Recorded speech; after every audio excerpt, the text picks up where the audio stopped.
Thank you very much, Just Rhonda. Welcome, everyone. Welcome to our live chat. It's good to be here. My name is Dr. Silkman, and I'm from the Foul Play team. Thank you for joining us. What we're going to be doing today, guys, is something very different. We've put aside our normal reading with Uncle Ken. Sorry, guys, you'll have to wait a little bit. And we're going to be discussing the case that we just did a presentation of, a premiere. So, in essence, this case caught my attention.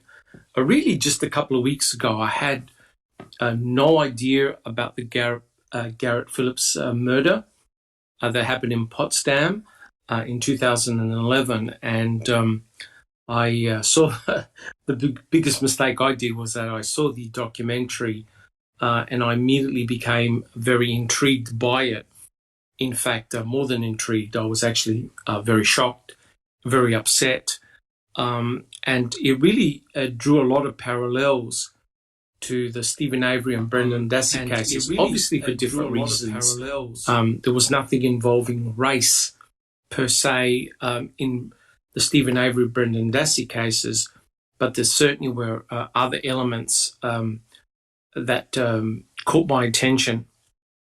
So what I wanted to do was I watched the documentary several times. I wanted to do a presentation on this, and I didn't realize how much work it actually takes to do a presentation. It's a huge amount of work. You've got to make a cohesive story from it. You've got to bring a lot of elements together. And it really did, this particular case really did incense me for a lot of particular reasons. And hopefully, guys, we'll have a bit of discussion about that. Thank you so much for joining us, guys. What I'd like to do is, first of all, introduce our panel and get everyone to say their name and where they're from. We have Alice. Hi everyone in chat, hi everyone on panel. Hello from a cold and windy bonny Scotland, and it is just after 10:15 p.m. here. Awesome. Thank you so much, Alice. We have Jack 61. Hey, Doc, everyone. Thanks for coming. Doc, we have at 5:15 p.m. in Southwest Michigan. It's a balmy -8 Celsius. Feels like -15.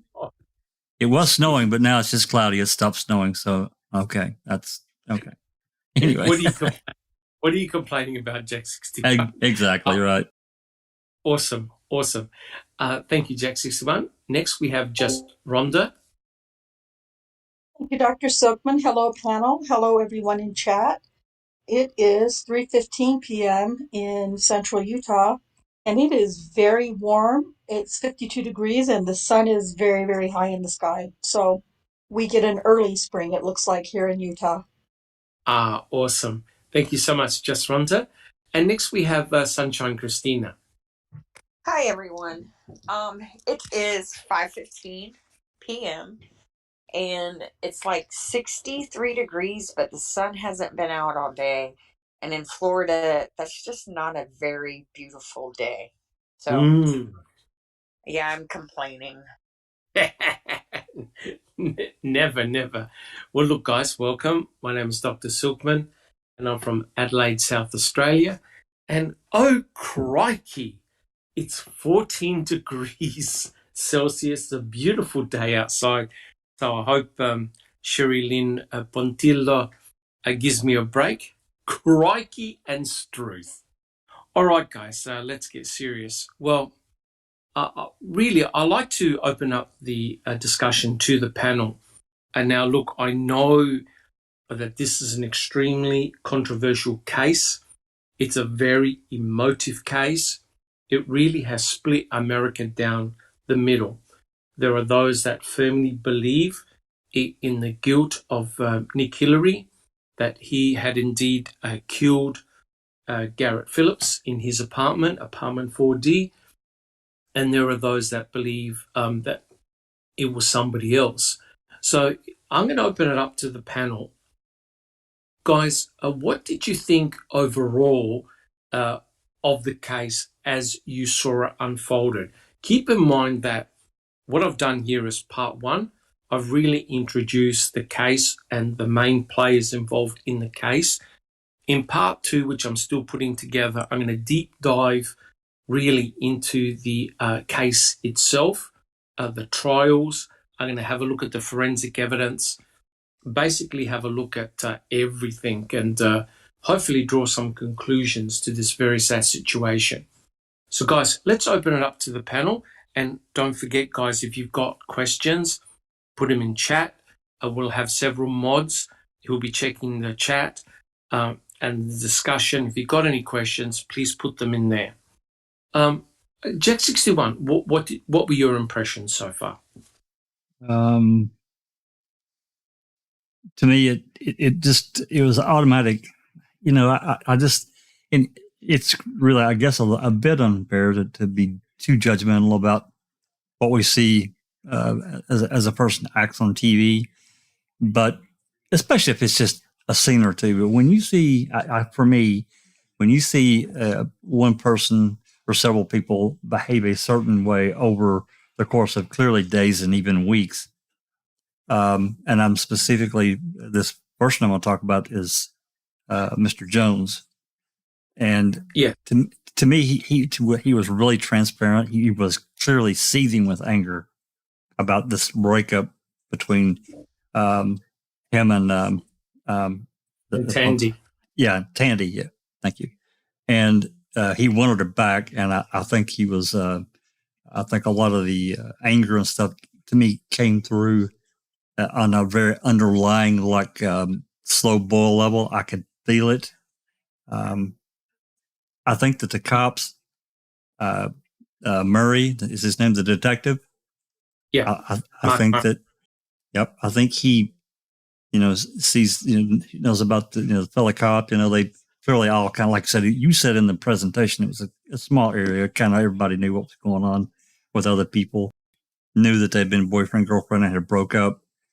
And maybe more by that time had gotten out that, that Tandy and Nick were seeing each other. And he's the black guy, up in this area where there's mainly white people. And I think it was a very racist situation.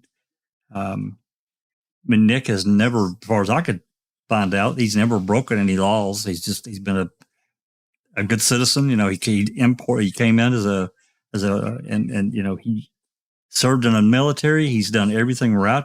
Best I can tell, he's just tried to live a decent life. Correct. So, go ahead. And of course, he had children of his own. So he was a father. Yep, that too. Yeah. I just think that they felt like, I'm not gonna say on air who I really think probably did it, but I think it was someone very close in the family. It was either that or other kids, but they focused on him immediately, on Nick. I mean, that came from the uncle. That came from, I think Mr. Jones probably imparted a lot of that to his, fellow police officers. That not the same department, of course, but he's still a police officer, and in the local area. So I just felt like there was complete tunnel vision. They treated him. Who was it that they talked to and asked if they had ever strip searched someone and photographed them like that before? And they said no, never. That was Tischler. He was a sergeant. He was high up in the police department. Tischler. And he said that they had never done that before, and or he knew. Correct.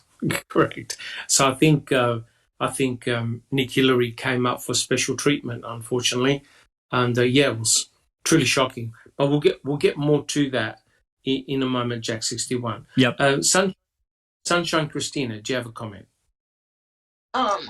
Well, Potsdam seems like an affluent town, right? I think there's several private, very well-off institutions there, not only for children, but also on the collegiate level.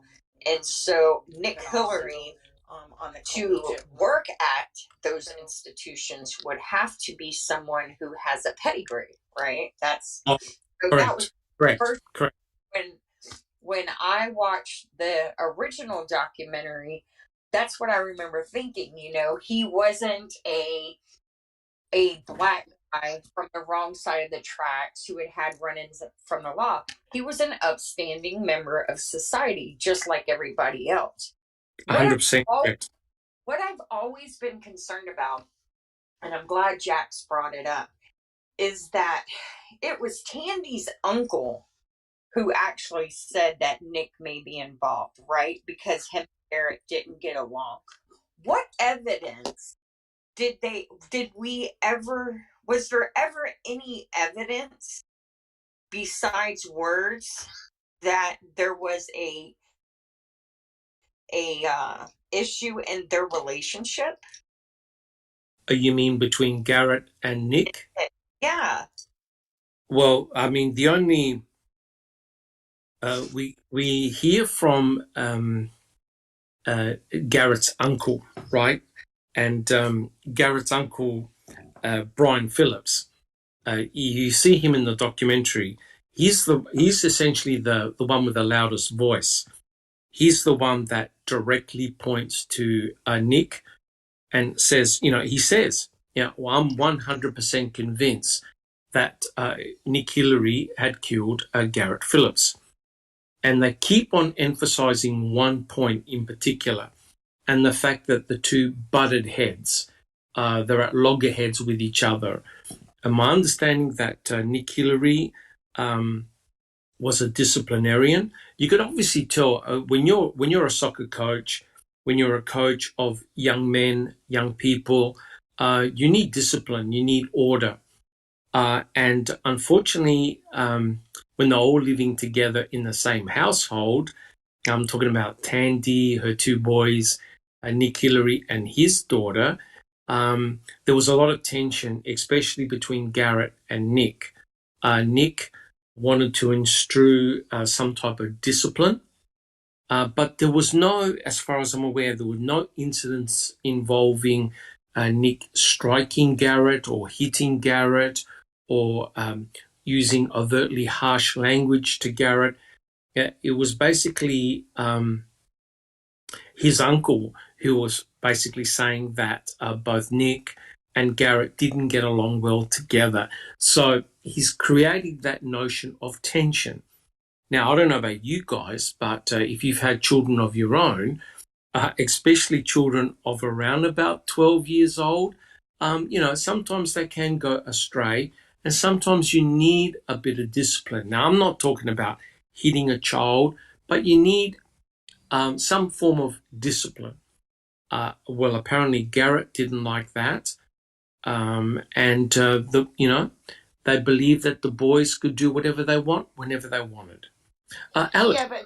Yeah, but Doc, are you trying to tell me? Look, Jones was a copper, right? Jones what? Yeah, he's a copper, so he's all about discipline and standards and everything like that. Are you trying to tell me that he wasn't trying to discipline that kid either? You know what I mean? Yeah, well, correct. Yeah, exactly, Doc. The last says it all, in my opinion. You know what I mean?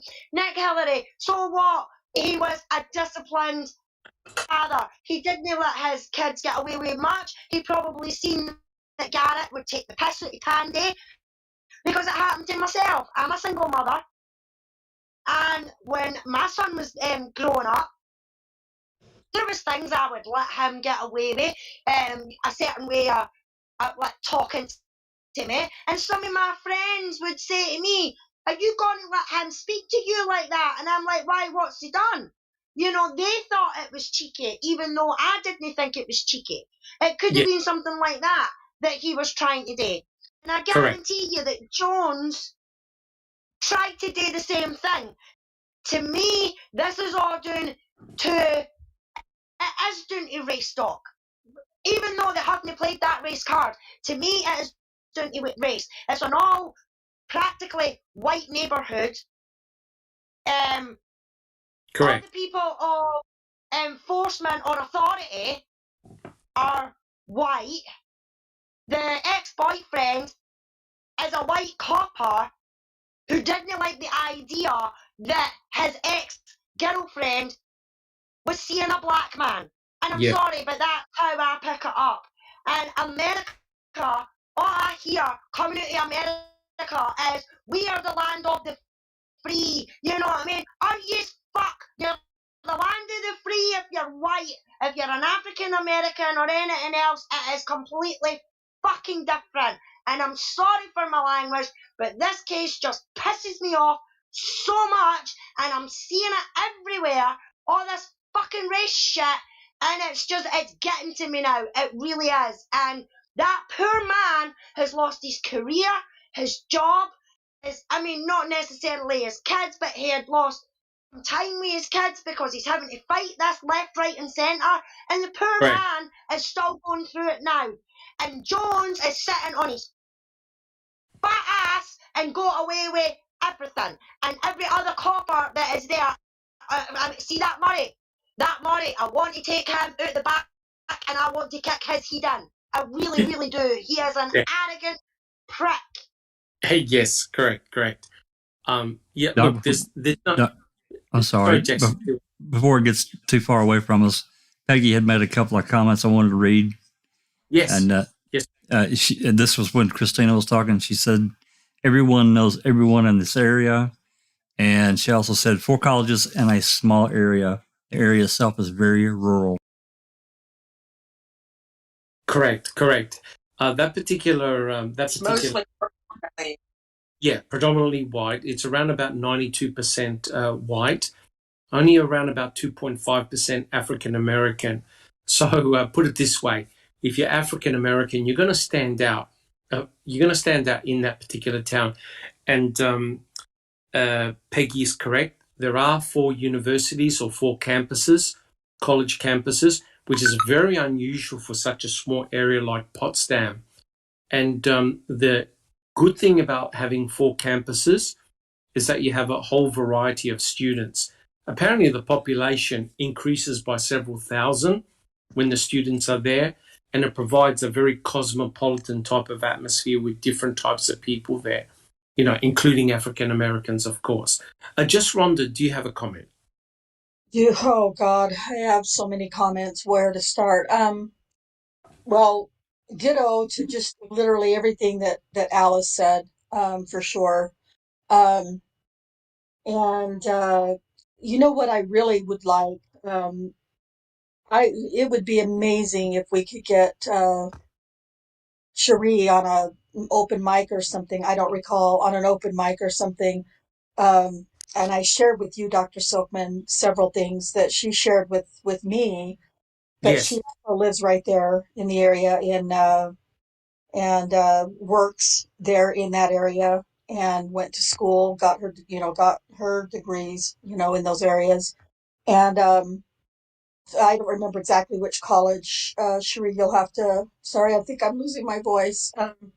Cherie, you'll have to remind me. I know she just barely said it in the chat, but anyway, I'm going to share some of the information that she shared with me that I've given to you also, Dr. Silkman, and that is that Cherie is actually an attorney. She's a defense attorney, and she worked in SUNY or SUNY Potsdam. SUNY Yes. Potsdam, yeah. Sun, SUNY. Yeah. Oh, yeah. Anyway, she actually heard a lot of things that were going on in the office. Oh my gosh, I'm really sorry. My train of thought is very short. Okay. In the state, God, the prosecution, I couldn't think of it. The prosecution's office, and heard a lot of the goings on, daily during the as the case was going on. Yes. And I'm just going to drop a name here, not that it's something she's proud of, but more of a yikes kind of look from her is she actually, and I know this is way off track, but she actually sat for an interview with Mary Rain, of all people. Oh Lord. Yeah. Yeah. Sherry says it was the public defender's office next door is where she worked. So she was hearing a lot of the information that was going on about the case at the time. And so, like I said, sometime if we could ever get her onto a open mic session or something that we might Yeah, do about this, she's she, most welcome. yeah, she would definitely be able to share some of her firsthand knowledge as well about the area and the racism and the affluence of the white people. Yet at the same time, a good old boy's attitude as far as the local law enforcement went. And Yeah. Mark Murray and all those assholes, they were all going to do everything they could to keep Jon Jones out of the case in any way, shape, or form. Looking Yeah. at him when he speaks in the different parts of the interview, he gives me chills up and down my spine because that man is Jon Jones. fucking Jon evil. Jones. Jon Jones, yes. Yeah. And The so, yeah. Yeah. The remarkable thing, and it's something I didn't appreciate until I got Google Maps out and Google Earth, is the close proximity of everyone to everyone, right? It's remarkable how Jon Jones, he actually was the one that found the apartment at 100 Market Street for Tandy and her two boys. So he's the one that found the apartment. So Nick and Tandy, they had broken up. They were living together in a big house, right? Because there was a lot of them together. And when they broke up, it's interesting that it was Jon Jones that found Tandy and the boys a house, an apartment. And that apartment was at 100 Market Street. It just so happens that literally a 2 to 3 minute walk is the property of Jon Jones. So Jon Jones actually lives very, very close to Tandy. But not only that, right? You'll see in part 2 that Jon Jones actually did possess a key to that apartment. Now, Nick Hillary also possessed a key, but Nick Hillary, this was about 1 or 2 months before the death of Garrett. Nick Hillary gave the key back, but Jon Jones still had a key. Alice, do you have a comment? It's actually a comment from ChatDoc. Jennifer Braxton, BLM, Potsdam, New York, says, I met with the DA and had a press conference requesting him to refer Garrett's case to the Attorney General. Just a few months later, an informant from Potsdam's police claimed my son committed suicide. Jeepers. Wow. Yeah. God. Yeah. Exactly. I mean that's unbelievable, and I'm sorry to say, Jennifer, but to be honest, that does not surprise me in the slightest, because if they weren't involved with it themselves, they would have pressured your son or stopped him all the time or everything like that much that he probably thought that, that was the only way that he could resolve this. I mean, it just blows my mind that these people think that they can get away with this because they're police officers or anything like that. They are not above the law. Yeah. She said suicide in her own home. 2 Potsdam police responded, but only gave me one redacted body cam video. Sheriffs responded also, but provided no video, no witnesses, no statements, no suicide note. Oh boy, yeah, that's indeed terrible. I'm so sorry to hear that.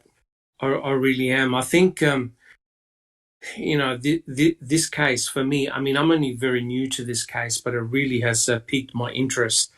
I think there are a lot of things, a lot of issues happening in Potsdam, and I'll certainly be researching more about this case. Like I said, what interests me about this case were the incredible parallels that I saw with what happened to Brendan Dassey and Stephen Avery. That's a case that all of us have been studying here on the panel for many, many years. And it truly is shocking to hear this.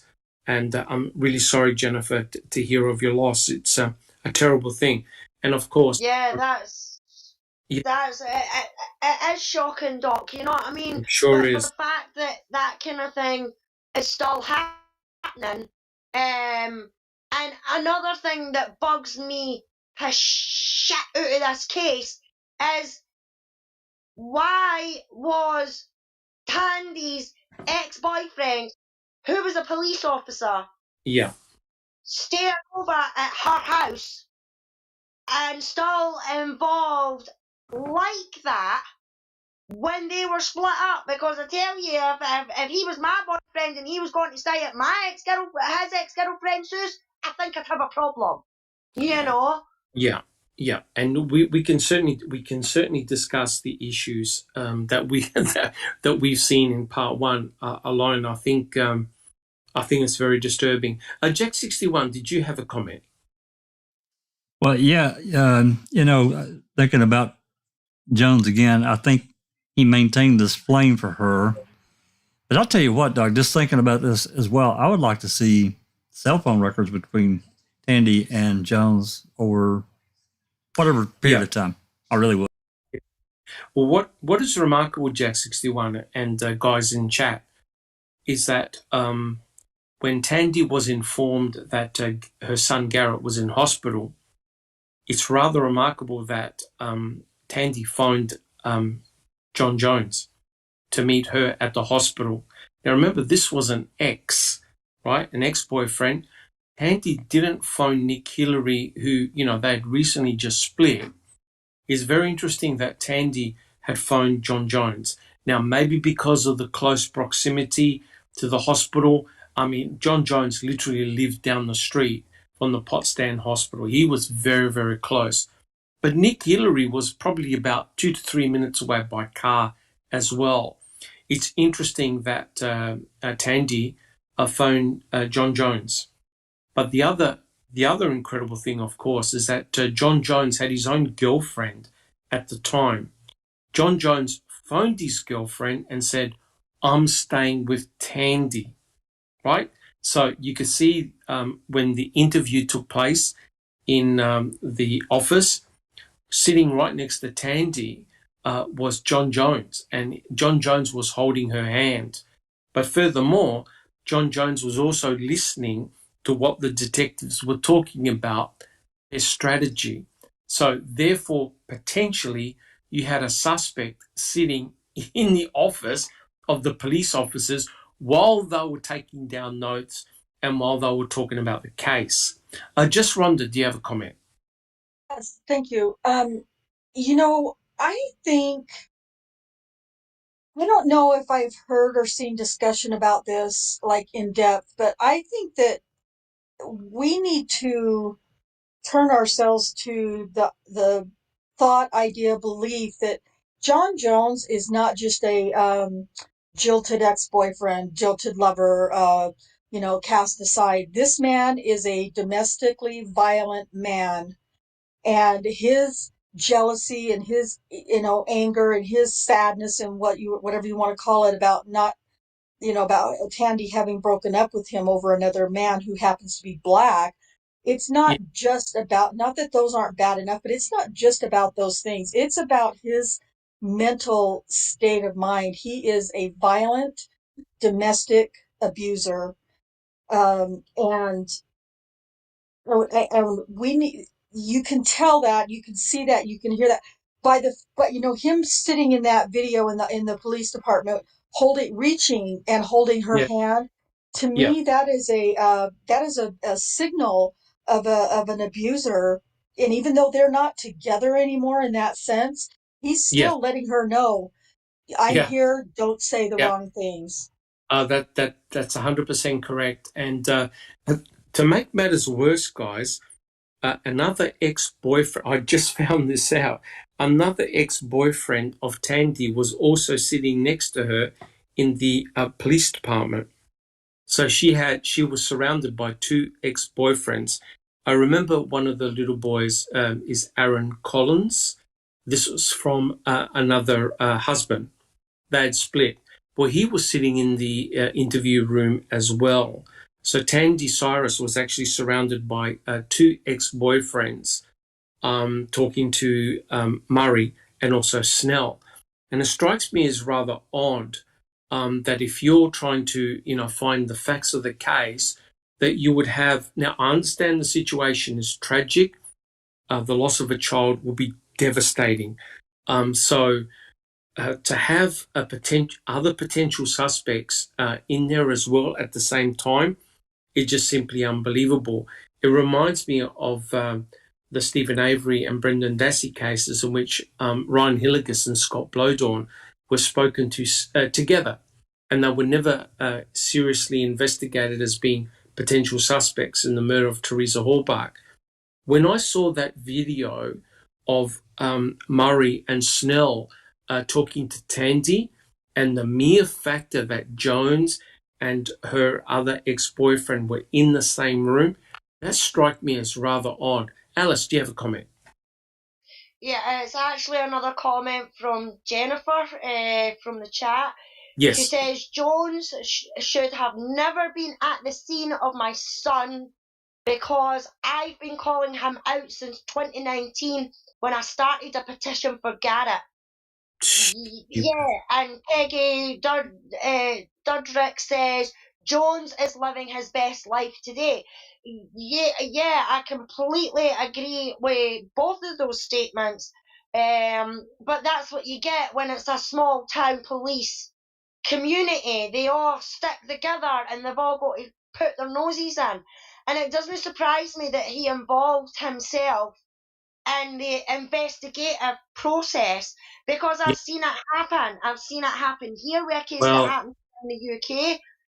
The person that actually murdered, it was two wee girls that went missing, Jessica and Holly, and the person that actually murdered them was involved with the media, with interviews, with even looking for these children.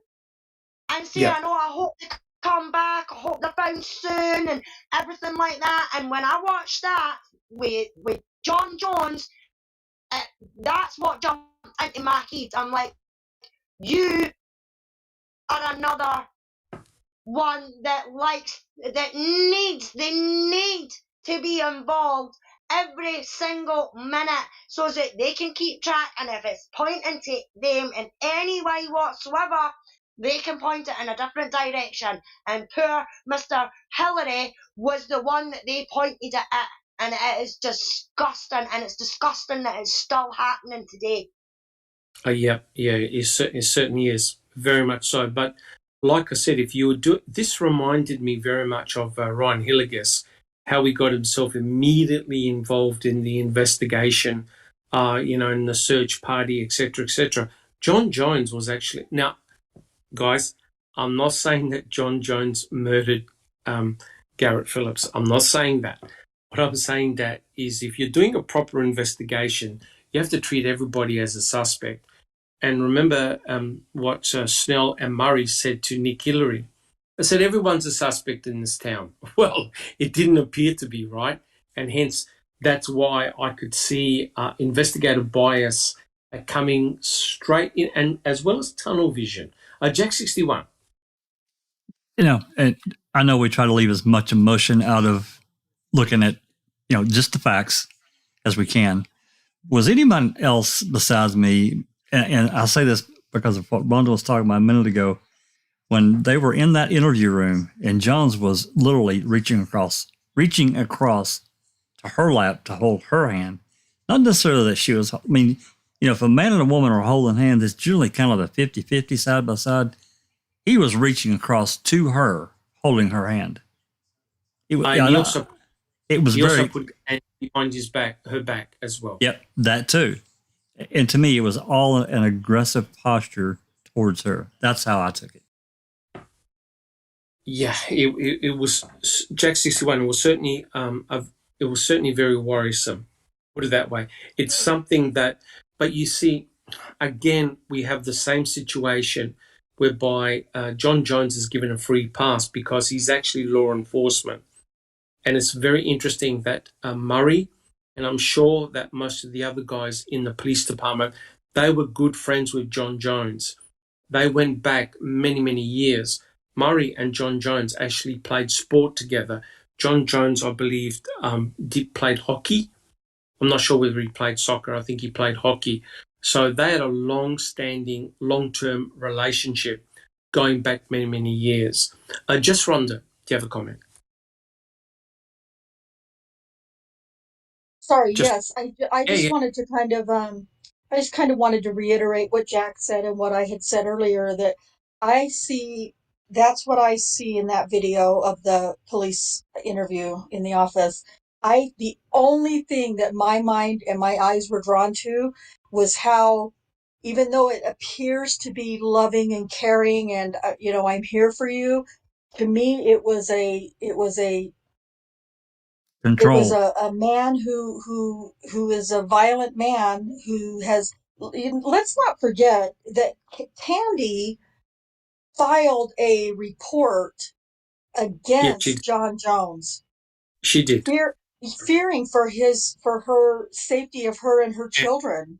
And her children, correct. So And let's remember that when we're looking at that dick hole reaching across and holding her hand. Like, it's not about love and it's not about care and concern. It's about, don't forget, I've got a hold on you, and if you say or do the wrong thing, I'm the one that's holding your hand right now in an correct, aggressive manner. correct. I mean, your world will be devastating having just lost your son. You're not by murder, Yes. not exactly thinking clearly. And Jon Jones potentially could have taken control of the situation. And being a law enforcement officer, don't you think it should have struck him in his own mind to say, hey, look, I'm law enforcement, I'm part of the team, I'm just going to be sitting outside, or I'll wait outside. You do your interviews, you take your notes, I'll be outside. The mere fact that he's inside immediately establishes to the other law enforcement agents, no, he's not a person of suspicion. He went to the hospital, he saw Garrett, he saw the family, and now he's here providing support. He immediately would have never had an eye of suspicion cast towards him.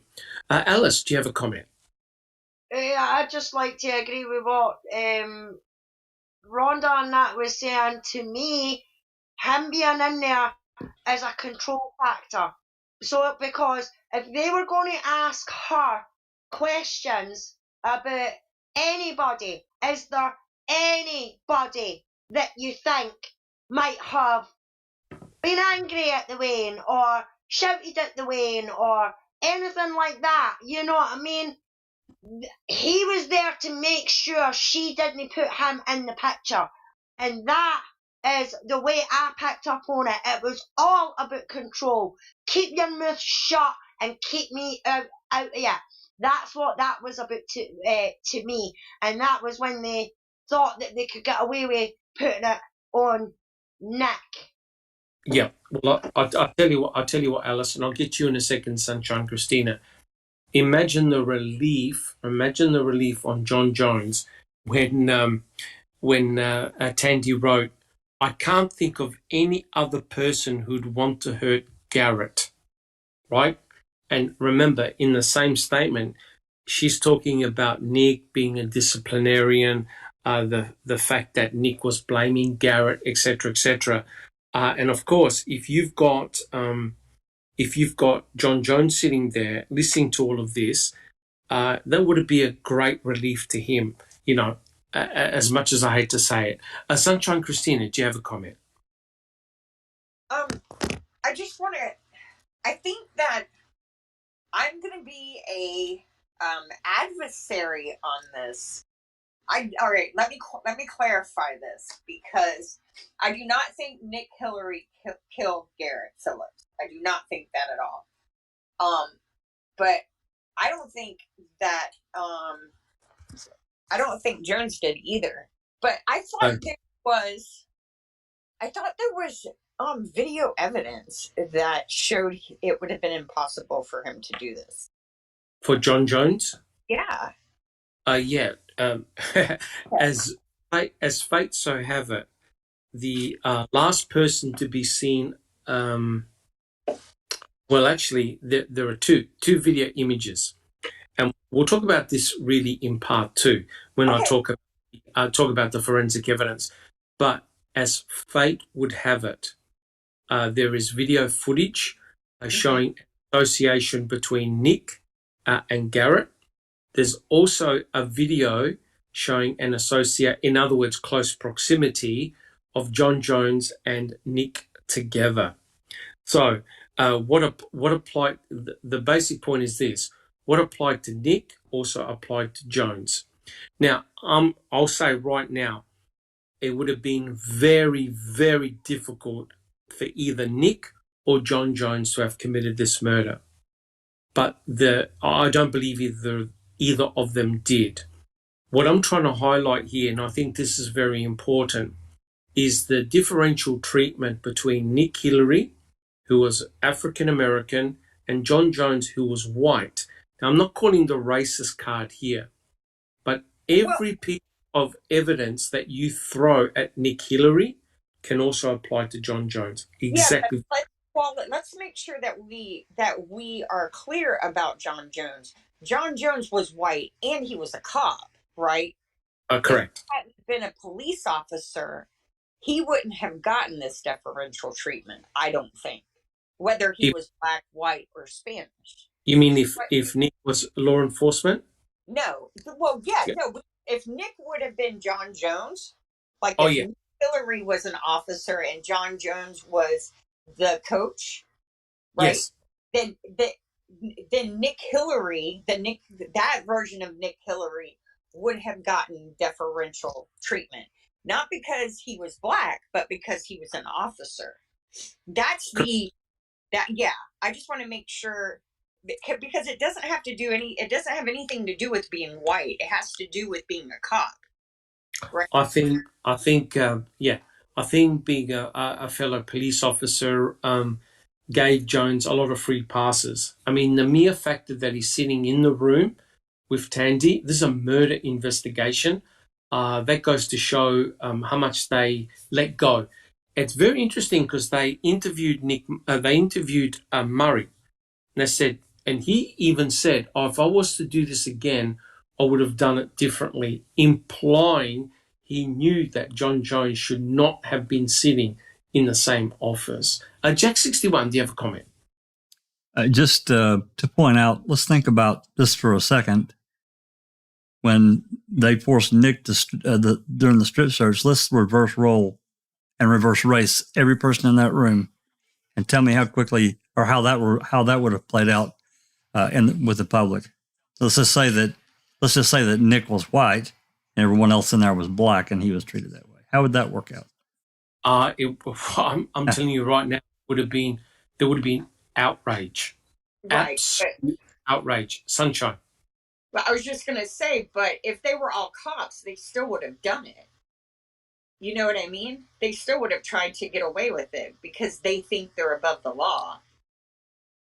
Correct. Let's say they were all black cops with a white suspect. If they're behaving in that manner and getting away with it, they would have done it again. Because they thought they had their guy and they thought they were going to, make it stick. They just... It's this better than you mentality that they have. 100% correct. But I understand Jack 61's point. If the roles were actually reversed and they were all black African-American police officers and they made Nick Jones say he was the suspect, strip and photograph, I'm sure there would have been a ruckus in the community, put it that way. Alice, do you have a comment? Yeah, I completely agree with what you have just said there. If that had been 4 black officers doing what they did to Nick with Jones, there would have been a bloody uproar. It would have been on every channel. It would have been every newspaper, and everything like that. In my opinion, anyway. And I mean, I'm no saying that Jones murdered Garrett. What I'm saying is he should have been looked at just as much as anybody else. And in my opinion, because he was a police officer, he put the seed that it was Nick as well as payback for him stealing his missus. That's my opinion, and that's how I look on it. I'm not saying that the guy done it, but the guy has got so many unanswered questions, and his behaviour needs to be seriously looked at. And I think it was, I'm going to get you because you stole my woman. Yes, I think at the end of the day, I think there were elements like that because every time they interviewed Jon Jones, he gave the impression that he was there for Tandy, he was there for the boys, he got along with the boys, in stark contrast to Nick Hillary, who, you know, he butted heads with the boys and he didn't get along so well, etc., etc. I think there's definitely an element of jealousy. But what I'm trying to say is, I think all of those issues, all of those peripheral issues had an extreme effect on the investigation of this case. It did become a race issue. You can see the tunnel vision taking place from day one. Don't forget, Gary Snell went to see Garrett's father's family around midnight, that night, around midnight. And his family were already pointing a finger at Nick Hillary. That's that day around midnight. So hence, Gary Snell, who was one of the investigators, already had Nick Hillary in mind on the day of the murder. And also, don't forget, Murray phoned Nick Hillary that night to inform him that Garrett had passed away, and Mark and Gary Snell went to go and talk to Nick Hillary, right, and said Garrett has passed away. They gave no reasons why he passed away, so they went that night to tell him. Okay, so quite clearly the circle around Nick Hillary was tightening from day one. They weren't looking at anyone else apart from Nick Hillary. Just Rhonda. To what you just said, Dr. Silkman, it's not a regular or a common practice or protocol, whatever you want to call it, for law enforcement to give a death notification to a ex anything or any other person outside of the family. They don't give a death notification like they did with Hillary. And to me, that was them letting him know, just so you know, motherfucker, we're gonna get you for this. He's dead. We don't know why or how or anything yet, but we're gonna pin you for it anyway. Correct. But it's interesting, just Rhonda and everyone else. Nick wasn't arrested. He was not arrested. Check 61. Another comment from Jennifer. She says Amos Singleton was stabbed to death in New York City in June last year, right after an article came out about the BLM anniversary and mentioned that I was seeking Garrett's justice. Gee, what the hell's going on there? I don't know. What the hell's going on? Oh, it's crazy. I'm not sure. I'm not sure who Amos Singleton is, but I have to look that up. Yeah, if Jennifer can write a few more comments, that's very, very interesting. Yeah, correct. Nick wasn't arrested, right? You got to remember, he wasn't arrested. They clearly didn't have enough. Remember, this is before any forensic evidence has been tested, right? And I 100% agree with what the Gov says. Strip searching is a form of intimidation. I mean, they basically had to. They photographed his genitals. They photographed everything. They took all his clothes, his shoes, his underwear, his necklace. It would imagine how it would have felt for Nick Hillary standing in front of all those white police officers in your birthday suit, literally. It would have been very, very intimidating. Sunshine Christina, do you have a comment? I would be interested to see the pedigrees of these officers, because those are tactics that were employed by Chicago police in the 90s and early 2000s that resulted in dozens of false confessions. They actually ended up having to set up a program for prisoners who had been abused by these officers. They were electrocuted, strangled, dangled out of third-story windows. We covered this in a crime theory. Yeah, that's horrendous. Absolutely horrendous. I mean,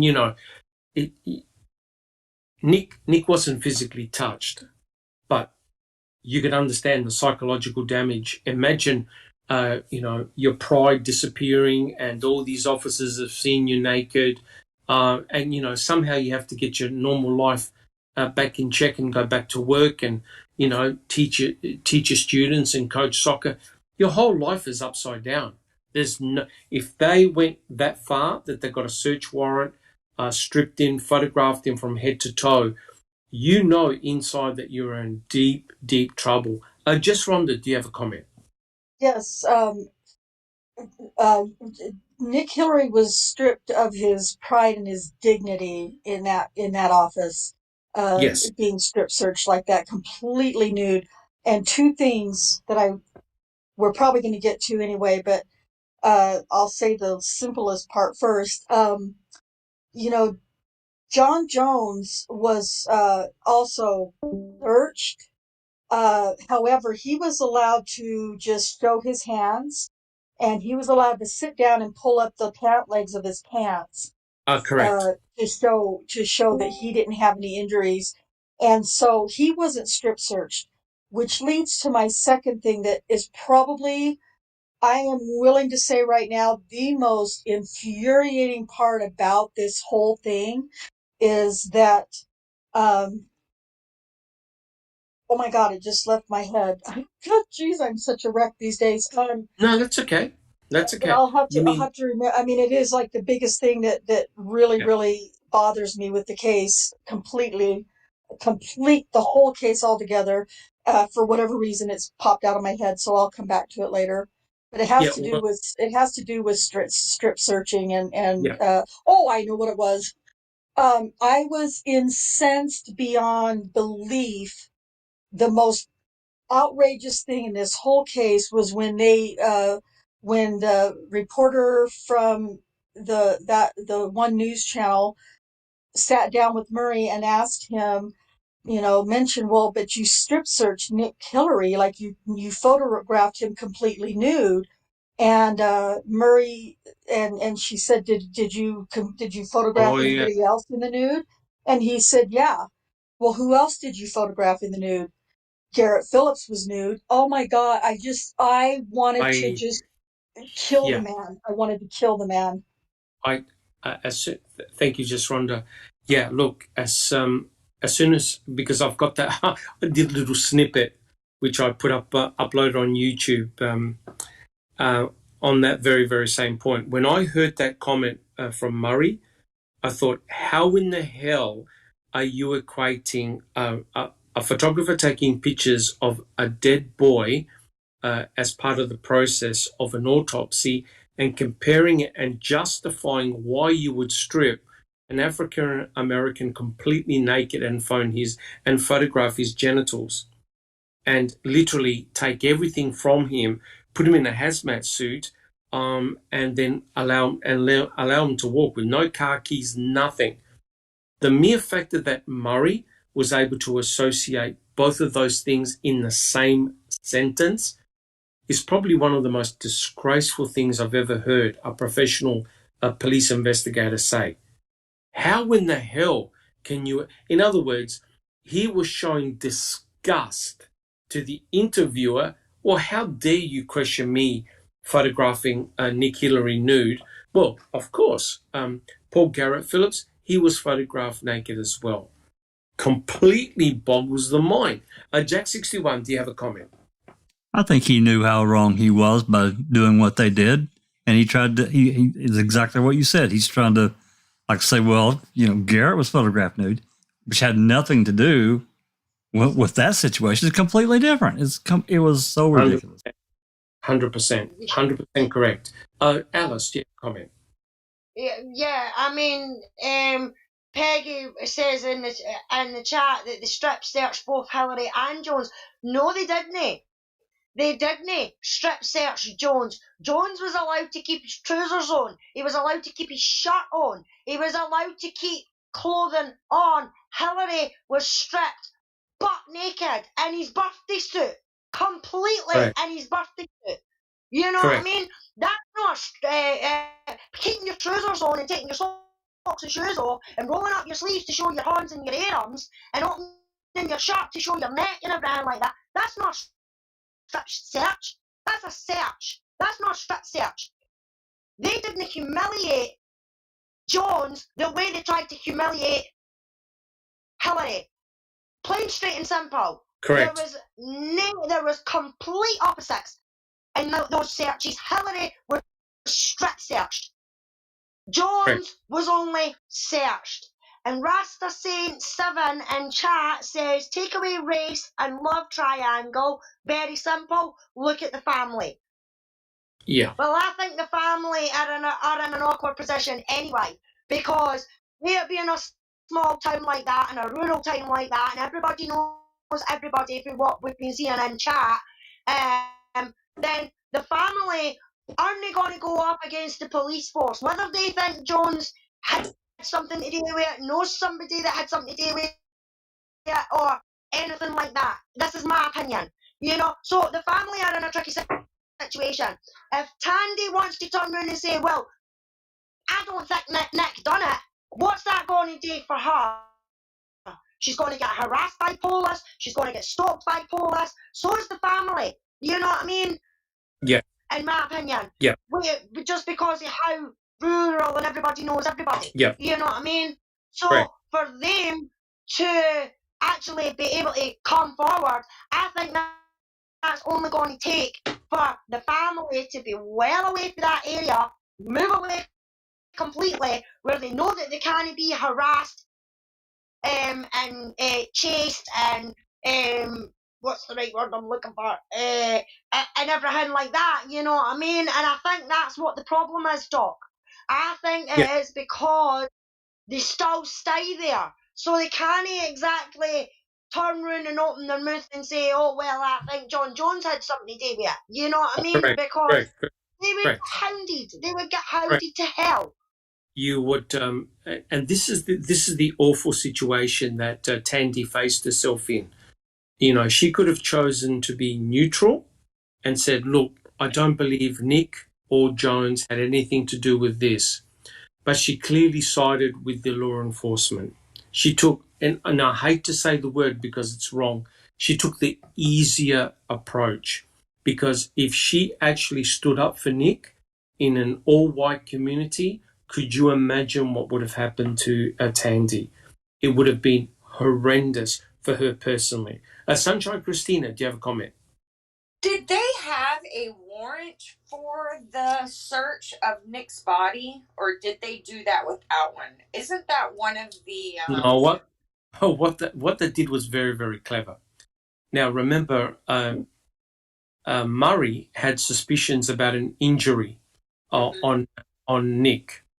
So, and I think he asked him, look, show me your legs. And he goes, no, because he said, look, I put forth my Sixth Amendment, and he had phoned his attorneys, right? He knew what the investigators were up to. Well, Nick and Gary Snell didn't want Hillary to leave the office.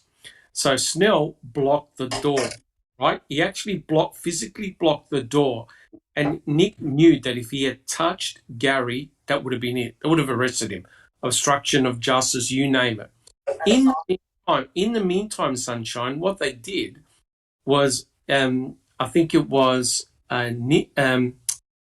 Mark who wrote up the warrant and went to get a judge to go and sign it. So Nick had to stay in the office for several hours, right? He was supervised, smoking, and he was being supervised for several hours until the search warrant came. As soon as the search warrant came, I think it came around about 4 o'clock, that's when they started to do the strip searching. So a judge had actually signed the warrant to say, yep, and I read it out in the podcast, yep, search his entire body, check him out from head to toe. And before I continue, with Jon Jones, they took 6 photographs of him. They photographed his hands and his feet. They never photographed him naked, and they never photographed his face looking for injuries or anything like that. So in other words, if you're looking at the photo, because I've seen them, if you're looking at the photographs of Jon Jones, you could not identify who the person was that they photographed. They didn't photograph his face. With Nick Hillary, they photographed every inch of his body. I think that took like about 20 or 30 photographs, and I've seen them as well, right? So the treatment between Jon Jones and the treatment, differential treatment of Nick Hillary is chalk and cheese, right? So I think, in effect, guys, what had happened was it was sort of like a farce or an act to sort of say, yeah, we did our due diligence. We took a couple of photographs of Jon Jones. He completely, put it this way, he helped in the investigation, so we've got nothing against him. Everything is fine. Alice. Rasta Saint 7 in chat says, Tandy has never once said Nick killed Garrett. Look it up, just the uncle. Well, yeah, but why has she never said anything like that? You know what I mean? I'm not saying that she had. What I'm saying is if if family comes out, especially Tandy or the uncle, I mean, I don't know about the rest of the family, I really don't. If they came out and said it's somebody other than Nick, I can just imagine and see that family getting harassed non-stop. Correct. Why did you say this? Why are you saying this? You know what I mean? We know it's him and everything like that, and then it'll be getting stopped for a broken tail light, getting pulled over for going 2 miles over the speed limit. You know, silly things like that is what I think would happen to Tandy and that if they actually came out and said completely, look, Nick never done it, it's been somebody else, and everything like that. And I mean, this is just my opinion, Rasta said. This is how I see it. Yeah. That family can come out and actually say what their real feelings are, because they still live there, I think. And does anybody know, is Jones still a cop? He probably still is, I would say. I haven't heard anything different. You know what I mean? There you go, Doc. So you're going up against the whole police force, and, you know, just like Stephen did. And look what's happened to that family. You know what I mean? Yep, I agree. And I agree with Rasta Saint 7. It was actually Tandy's family, the Phillips side of the family. They're the ones that pointed Gary Snell in the direction of Nick Hillary. That was amazing, right? That occurred that day at midnight without any forensic evidence, without any investigation. Tandy's family, the Phillips, were already pointing a finger at Nick Hillary. That's truly stunning. Sunshine Christina. I would love to read those interviews with her family. I would be willing to wager, if Jon Jones is good at covering his ass in police work, that he's probably the one that had them take the pictures of his hands and feet so that there wouldn't be any issue. You know what I mean? Because he seems like a very smart ass kind of guy, right? Oh yeah. And just guys in chat and the panel, I cover all of this in part 2. Don't worry. Part 1 was just setting the scene. Part 2 is where we deep dive into the real corruption and mind-blowing situation that it was. And it's correct. Rasta Saint 7 is correct.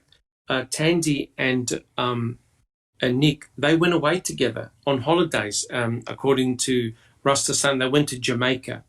So, and you can see it in the documentary, they spent a lot of time together. So, they obviously had a romantic relationship, and I'm sure things went really well. But, the reality is when you try and live in a household with a lot of children of different age, different races, it's going to have their challenges, right? It's not going to be a very easy thing. And so I believe that Tandy was in a very, very bad situation. Who does she side with? Does she side with law enforcement, the white community, or does she side with Nick and say, no, Nick would never do something like this? So it's a terrible situation. But again, it's very interesting that, and again, something that Rasta Saint 7 said, the person that makes me really, really worried is the uncle. That's Brian Phillips. He's the one, if you see the documentary, he's the one that's pointing a finger immediately at Nick. And he's the one that's highlighting all the clashes and negativity between Nick and Garrett. It's the uncle. It's the uncle. And he's absolutely everywhere. He's the one doing the drives, the balloon releases. He's absolutely everywhere where Tandy is as well. And if you have a look with what has happened, the whole of the society has now stood behind Tandy and her family in seeking justice for the murder of Garrett. So she's now got all the support, love of the entire community. Imagine what would have happened, guys, if Tandy stood up and said, I know Nick. Yes, he didn't get along well with my son, but there's no way he's going to come in my apartment and murder my son. Oh, my God. Jack 61. Oh, my God. It would have blown up. They would have turned on her. I have no doubt. They would have chased her out of town, Jack 61. I agree. Right? So what you do is you take the safe option. She may have not have directly said, Nick was responsible for killing my son. But I tell you what, look at the uncle. Look at Brian. Look what he said. He said, I'm 100% convinced. Obviously, you can't get any more than that. Just Rhonda, do you have a comment? Let's not forget that it is a very common behavior, I guess is the right word, of somebody who is involved in something in a case to inject themselves into the case. You might think, well, if I'm guilty, I'm going to stay as far away from this as I can.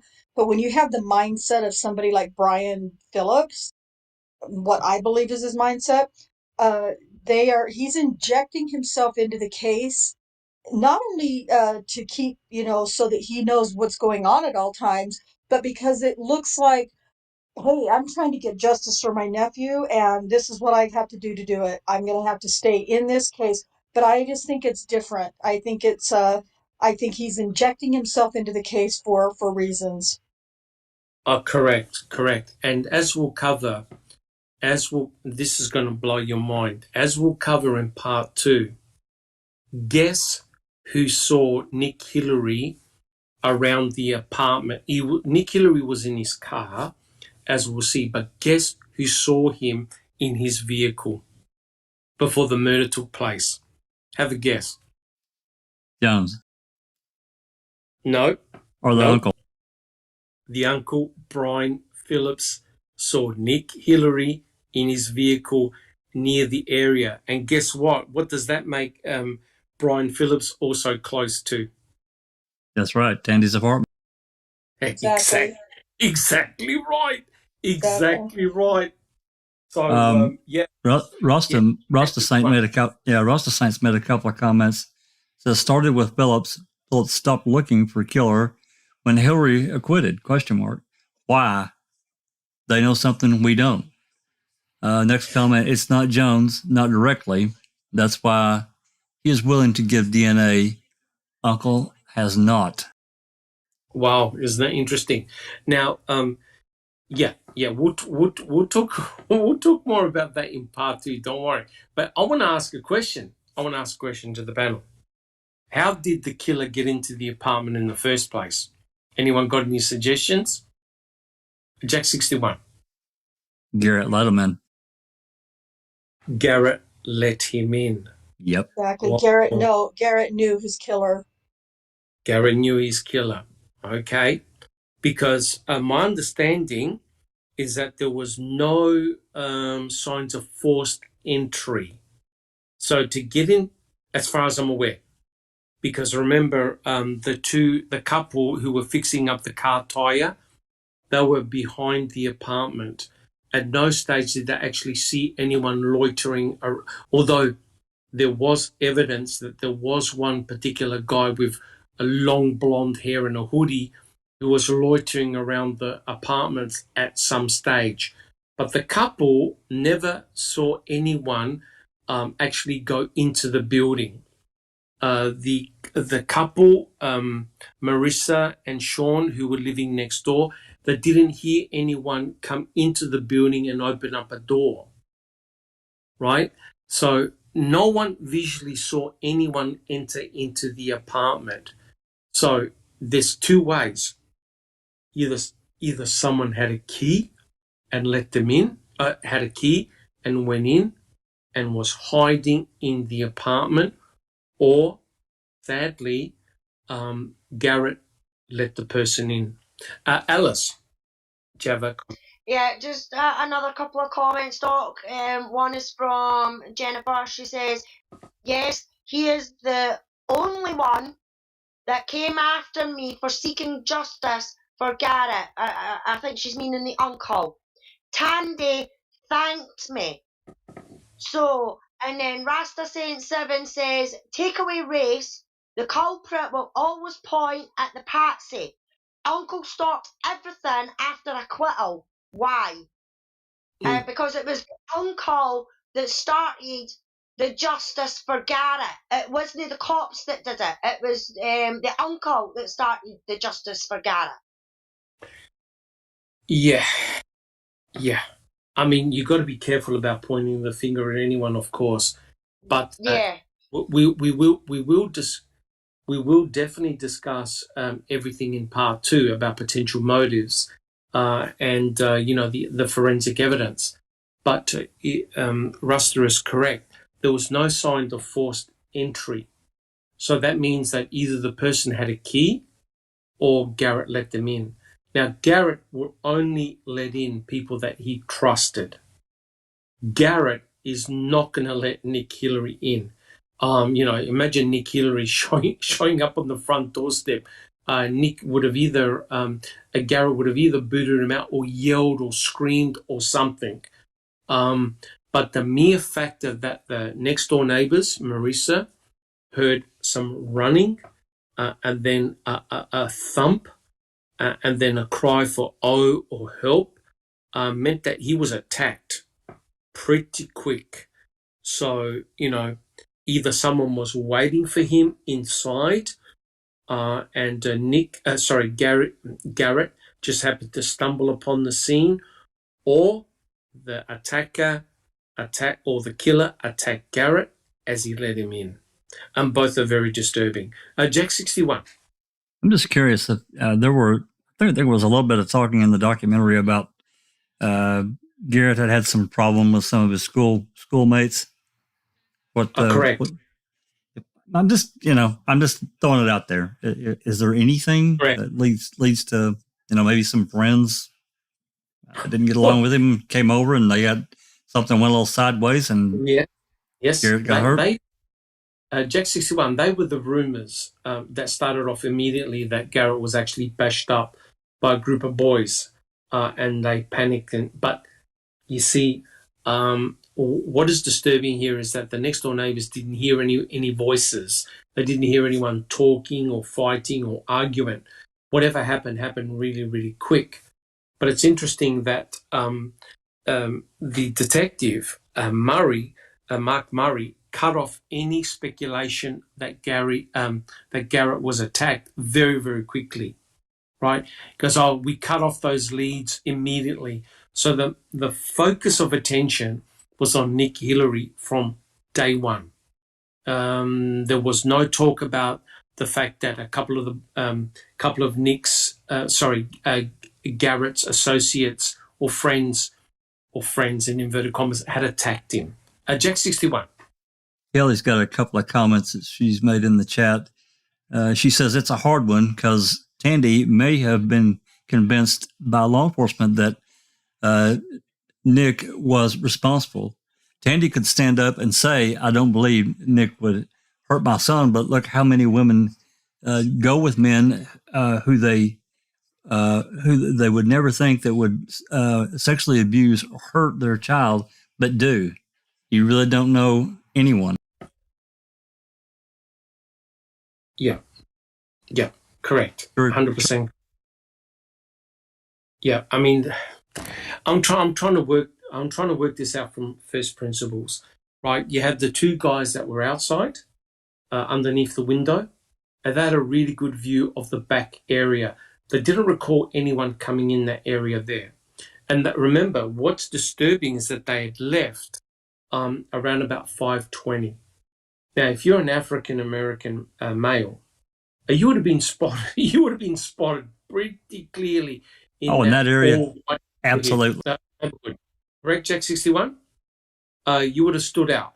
You would have immediately seen. And the neighborhood, the people around the neighborhood, they were canvassed and they were questioned. And no one said that they saw Nick Hillary anywhere near the apartments. No one ever said that they saw people in. The other thing is that they never saw anyone enter into the building in the first place, and no one ever saw anyone jumping out of a window. But the disturbing thing is this. Remember the couple that were outside changing the tire, right? They were directly underneath the window. That meant that whoever came out of the window had to have come out after 5:20. Now, remember that Wentworth was at the front, at the door, knocking on the door, right? And at 5:24, he actually hears footsteps. He actually hears, the correct term is he heard movement inside the building. Now, I highly, highly doubt it that it was Garrett, because when they eventually went in, Garrett was unresponsive, no pulse, not breathing. Apparently, he had turned purple. No breathing at all. So it couldn't have been him doing any movement. Plus, when they found Garrett, he was lying on the floor in his mother's bedroom, right? So that they were looked in the house, they checked the house, they couldn't find any signs of commotion, struggle. It didn't look like any form of robbery, anything like that. So the real question is this: was Garrett the target, or was it Tandy? Was it meant to have been Tandy? And it just so happened that Garrett got home at that particular time. The reason why I say that is this: because Tandy phoned her son, Garrett, who I think he was playing basketball at school, at 4:30 and told Garrett to go home to start his homework, right? Now, it's true, and we'll talk about this in part 2, that Nick Hillary was also in the car park. He went there to see a soccer game, but because of the rain, he stayed behind. He stayed within his car. So he actually didn't get out of his car, and then he left soon after. Jack 61. Yeah, it didn't. Didn't he say that it didn't stop raining, so he didn't get out of his car? Isn't that right? That's correct. That's correct. Now, Russ the Saint 7 says, why do you all believe Wentworth's report? I'm not sure. Is there something suspicious about Wentworth? Russ, if you can write a comment. Okay, and it says no one, I think, stays in a room after killing a kid and hearing knocking. Killer left when neighbor went to call cops. Out the front door, right out the front door. Well, that is another possibility, of course. But yes, because that's what Wentworth said. Wentworth said that he actually heard some sound within the room. Now, another possibility if he leaves out the front room, who jumped out of the window? Because someone forced themselves out that window. So I don't know. Was there one person in there, two people in there? I don't know. But someone clearly had jumped out of the window, fell on the ledge, right? Landed on the ledge, cracked the tile, jumped on the grass, and left a divot. So if somebody left through the front door, then somebody had to have left through that window because someone pushed it out. Guys, any other comments? But thank you, Rasta Saint. I really appreciate those comments. Any other comments, guys? Jack 61. I want to talk about Mary Rain. Oh no! Oh no! I guess that's next week, right? That's definitely next week. Yeah, I'm more interested this week in looking at the crime scene itself, because they didn't find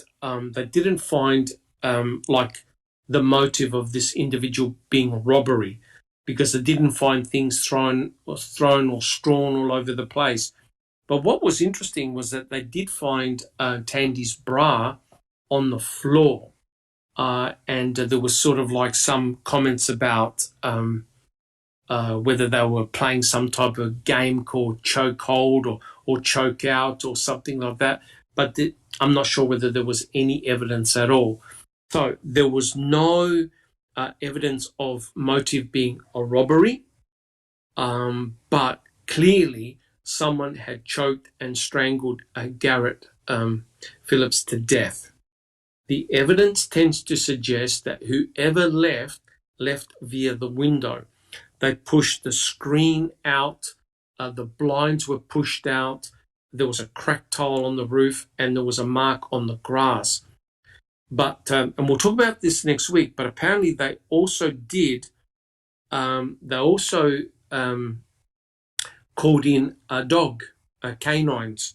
And the canines went in the total opposite direction of where Nick Hillary lived. They went towards train tracks, so the opposite direction. And again, the police didn't follow any leads. Now, I know that Rasta says, what is your proof someone jumped out? Because cops say so. Okay. Well, the thing is that they went in there that night. Mark Murray went there, and CSI unit went there, and they photographed the scene. And they showed that evening that the blinds had been pushed out. And, of course, the couple were outside changing the tyre, and they saw no one jump out of the window. So someone at some stage pushed the blind and also the screen. There was a cracked tile on the roof and a divot in the grass. Now, I don't know whether that's a red herring, but let me tell you this. The police, the investigators found fingerprints all over the window and the windowsill, and they took DNA samples from all over the place. One thing for sure, and we'll talk about this next week, none of the forensic evidence pointed to Nick. Jack 61. I was surprised about how many pieces of actual physical evidence and biological that they did collect. That shocked me. It was huge, and we'll talk about that. We'll talk about that next week. There was a massive amount of forensic evidence that they tested. But, I'm not disagreeing with Rasta Saint 7. The thing is, this is the forensic evidence that we were shown, right? But they can't associate Nick Hillary with the damage to the window, the frame, the crack in the tile, and the divot in the grass. They can't link him to that. Alice, do you have a comment? Yeah, I'd just like to say on some of the things that Rasta Saint has said. This is why we do this. I mean, we've only just started on Garrett's case. So we haven't looked at everything, every single detail of it like we have done with Stephen and Brendan's case. But this is why we do this. When something like this is brought to us, we look for everything and anything that we can find on that case. We don't believe everything that is written down. We don't believe everything that everybody's done a video about. What we do is we look for the facts. We try and find as much factual evidence as we can. And you've got to remember what we are saying on here is our opinions. We're not stating that we're completely saying it's fact or anything like that. That's not what we're saying at all. It is our opinions. And as I say, we've just started on this case. So keep watching, because there will be more videos about this case that we'll do. And just one other thing that I want to refer to is the window. Now, the window bothers me hugely, because there is nothing to say that somebody didn't open that window and push that grate and everything like that out to make it look like somebody has went out that window.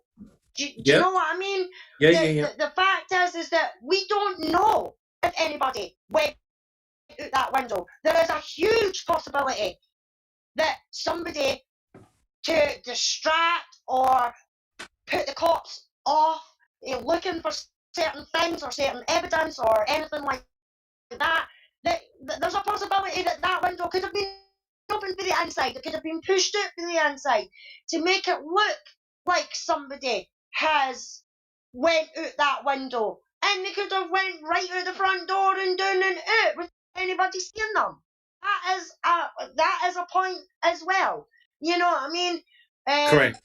So we don't completely believe that because that officer was standing out there that, you know, he didn't see them, because if the pictures that I've seen in the house, that ledge and that window is on the actual side of the house, not at the front door.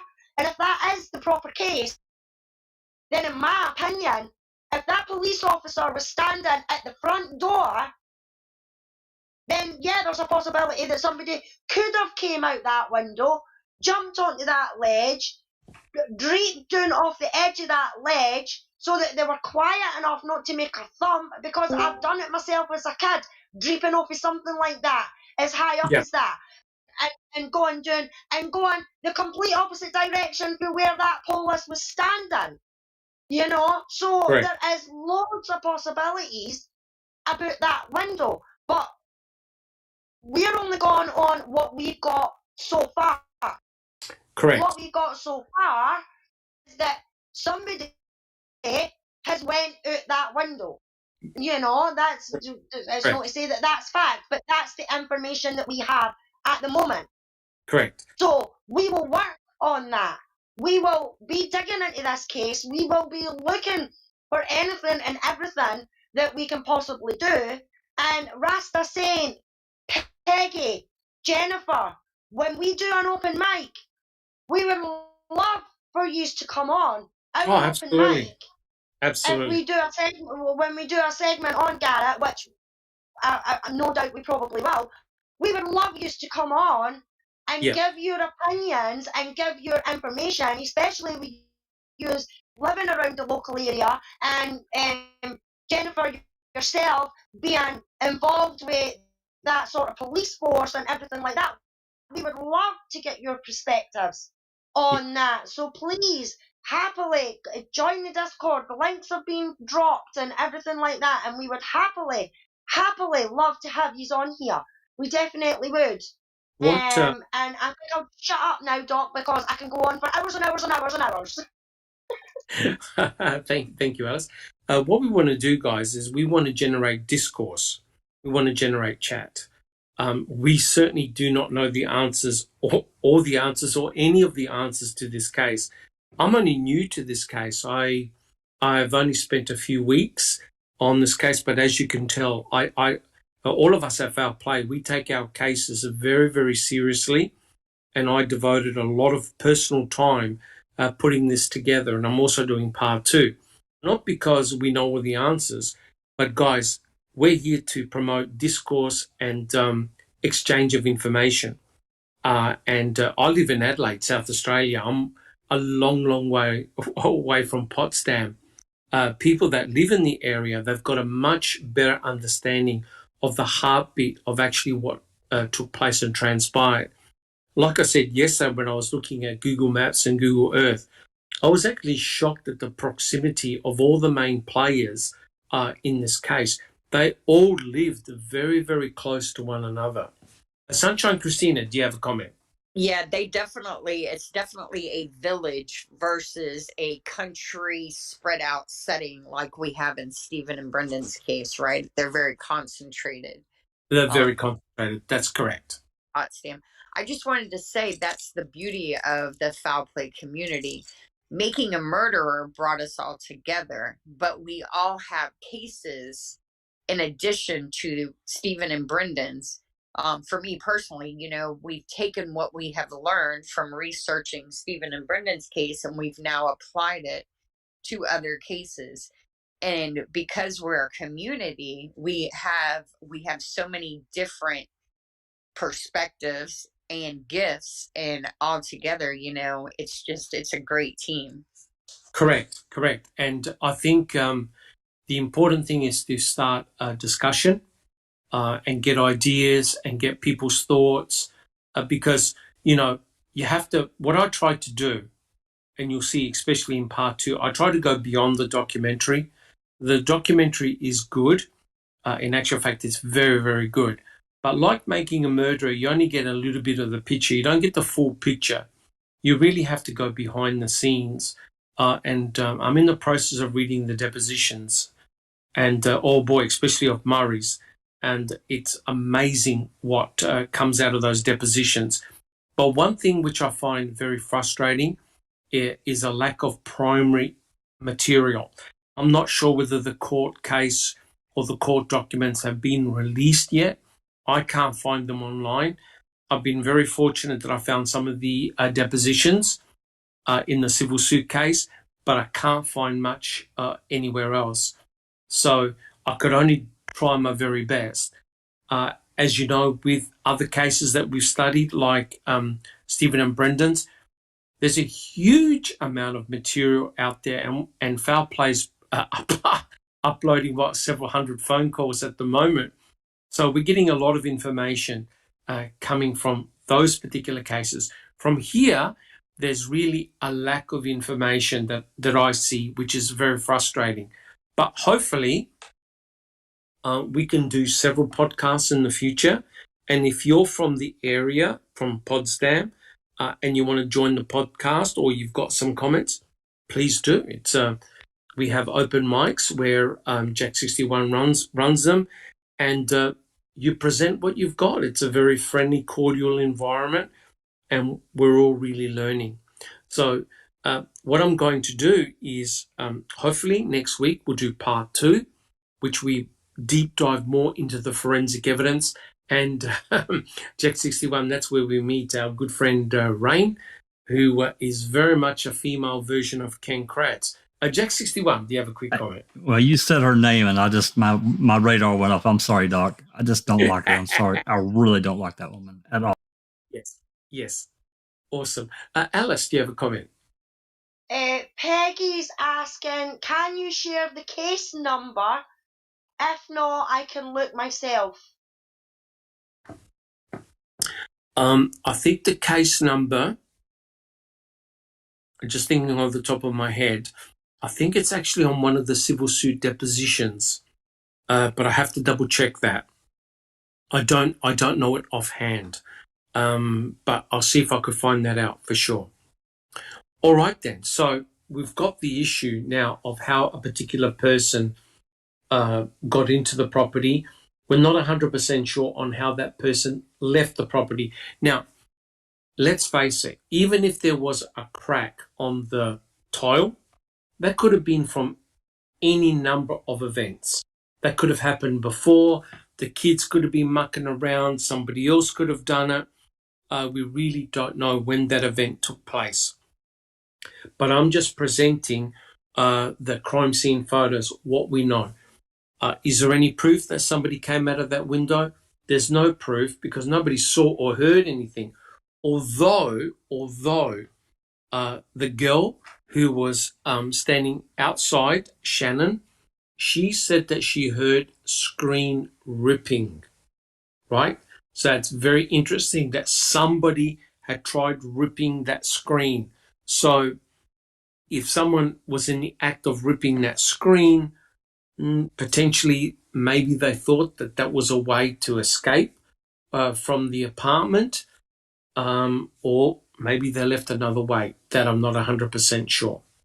All right, guys, I want to finish this with a final question, and that is, what possible motive was there for anyone to kill Garrett?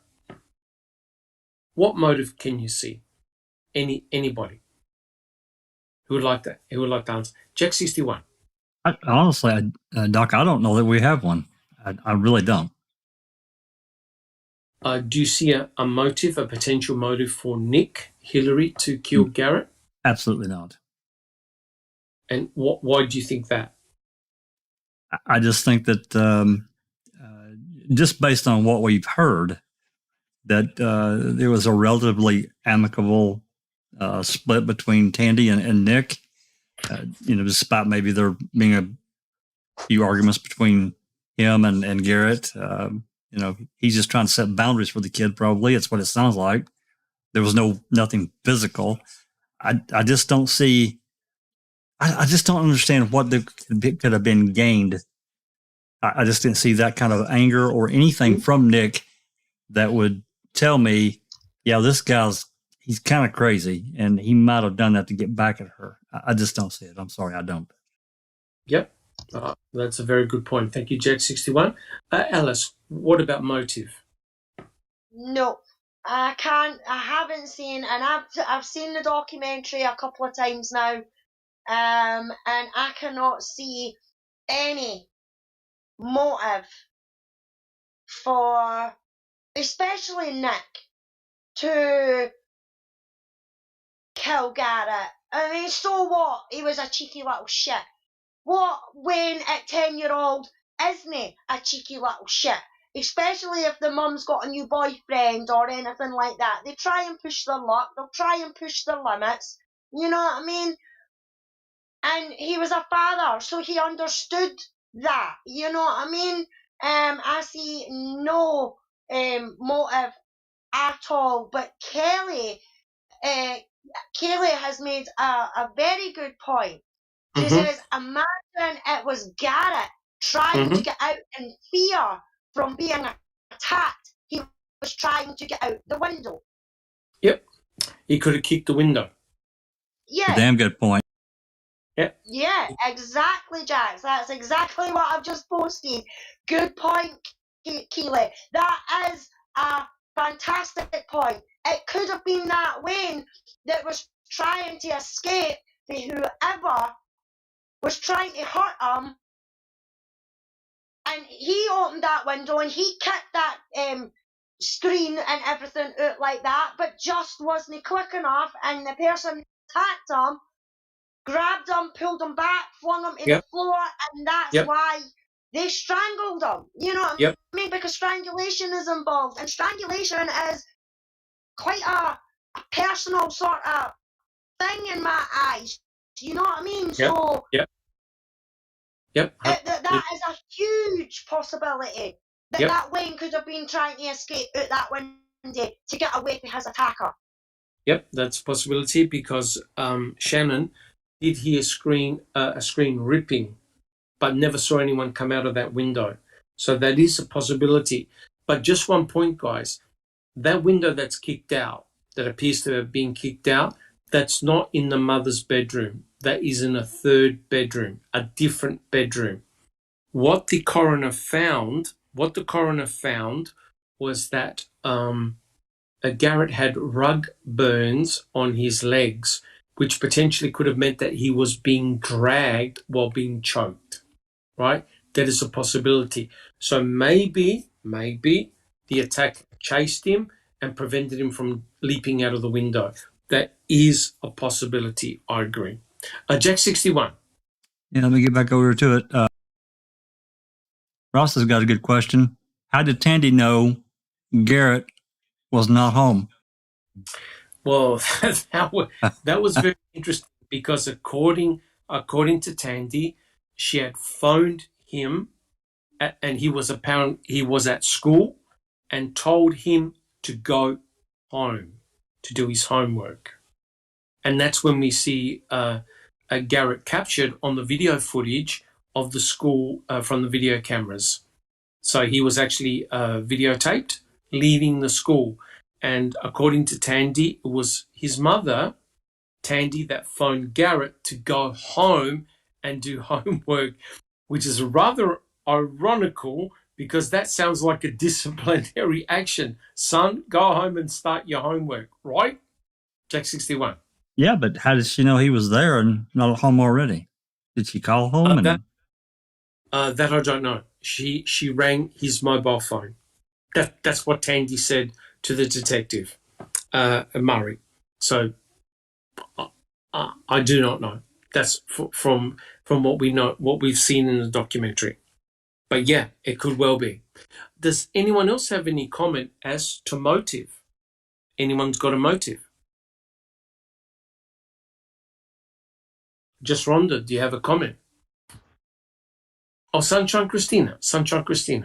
Well, I was just going to list the natural motives, right? You have greed, you have jealousy, you have power and control, you have like evil sexual pleasure, and that's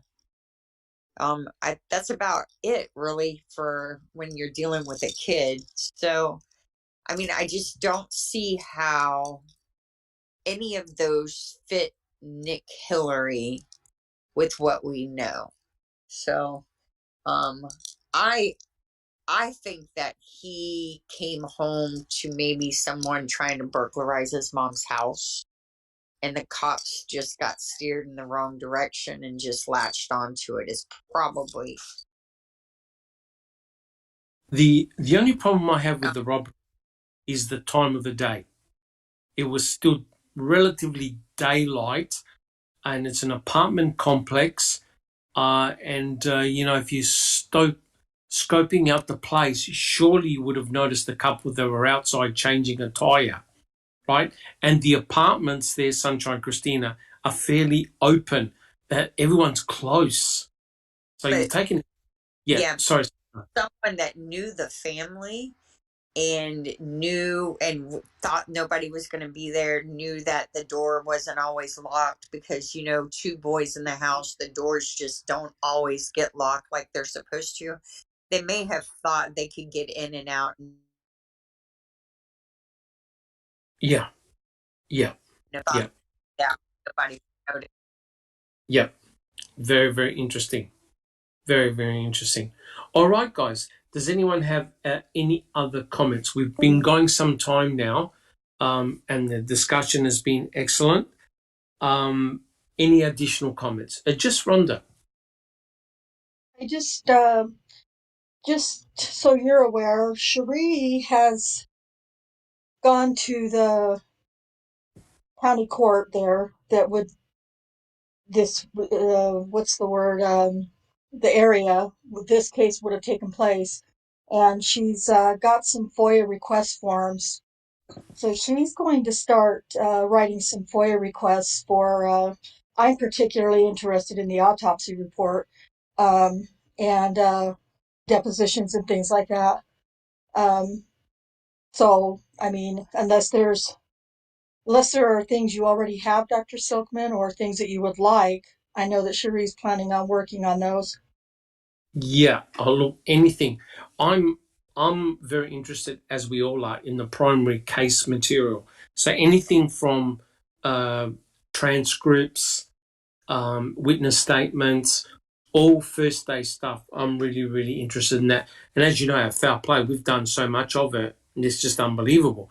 We've gone through to all the primary documents and things like that. They're so important, just Rhonda. So any prime documents is very, very important. Would have been very interesting to see if there was a shoe print on that blind, right? If because remember they took Nick Hillary's shoes, and they're trying to find some type of an association between the shoes and the crime scene. They obviously didn't find anything when it came to Nick. Jack 61. If there's any dispatch or audio calls, I may kill someone. I'm just saying. I'm kidding. Yes. I think what you and Zoe have uploaded, what, about 300? Yeah, as of today, it's probably 204 because we can only do 102 per day. And then YouTube says, that's it. You got to wait till tomorrow. Yeah. I 100% agree. All right, guys. Well, my final comment is this, and don't worry, we'll continue this next week because there's still a lot of very unknowns here. But again, I'd like to thank all the great comments in chat. Clearly, a lot of people know about this case, a lot more than what we do. But to discuss, to keep that conversation going is really, really important. And I thank you all, guys, for coming along. Hopefully, by next week, I'll have part 2 done. That's where we get into the nitty-gritty of the case. I'll put up some maps, times, and it'll be great to discuss them. Now, if you were doing this, if you were Mark Murray, would you have Jon Jones sitting next to Tandy Cyrus? Yes or no? Let's go down the panel. And why not? Alice, would you have Jon Jones in the interrogation room? No, Why? definitely not. Why not? Because he's an ex-boyfriend, and the people that you look at when something like this happens should be the people that are closest. And as far as I'm aware, they were still on speaking terms and everything like that, and he only stayed across the road. And everybody should have been looked at, all ex-boyfriends, because she'd only been gone with Hillary a year or two. If I'm correct, is that correct? She was with him a year or two. With Nick. Yeah. With Nick, it was for under a year. For Jon Jones, it was close to 3 years. Right. Well, there you go. That's my precise point. She was with him for 3 years. So I'm sorry, but if the Waynes had a hump with anybody on being stripped or anything like that, it's been him. So in my opinion, no, he shouldn't have been there because he was an ex-boyfriend and he should have been looked at vigorously. And she also had a complaint about Jones and a restraining order or something like that, was it no, against him because she was worried about her safety and her kids' safety. Yeah. So he should not have been in that anywhere near that investigation, period, in my opinion. Yeah, 100% agree. Thank you very much, Alice. Jack 61, should Jon Jones have been in that room, yes or no? Absolutely not. And because he has the potential, and he did influence that investigation, and that should never be allowed, ever. Yep. In my understanding, he was actually part of the investigation as well.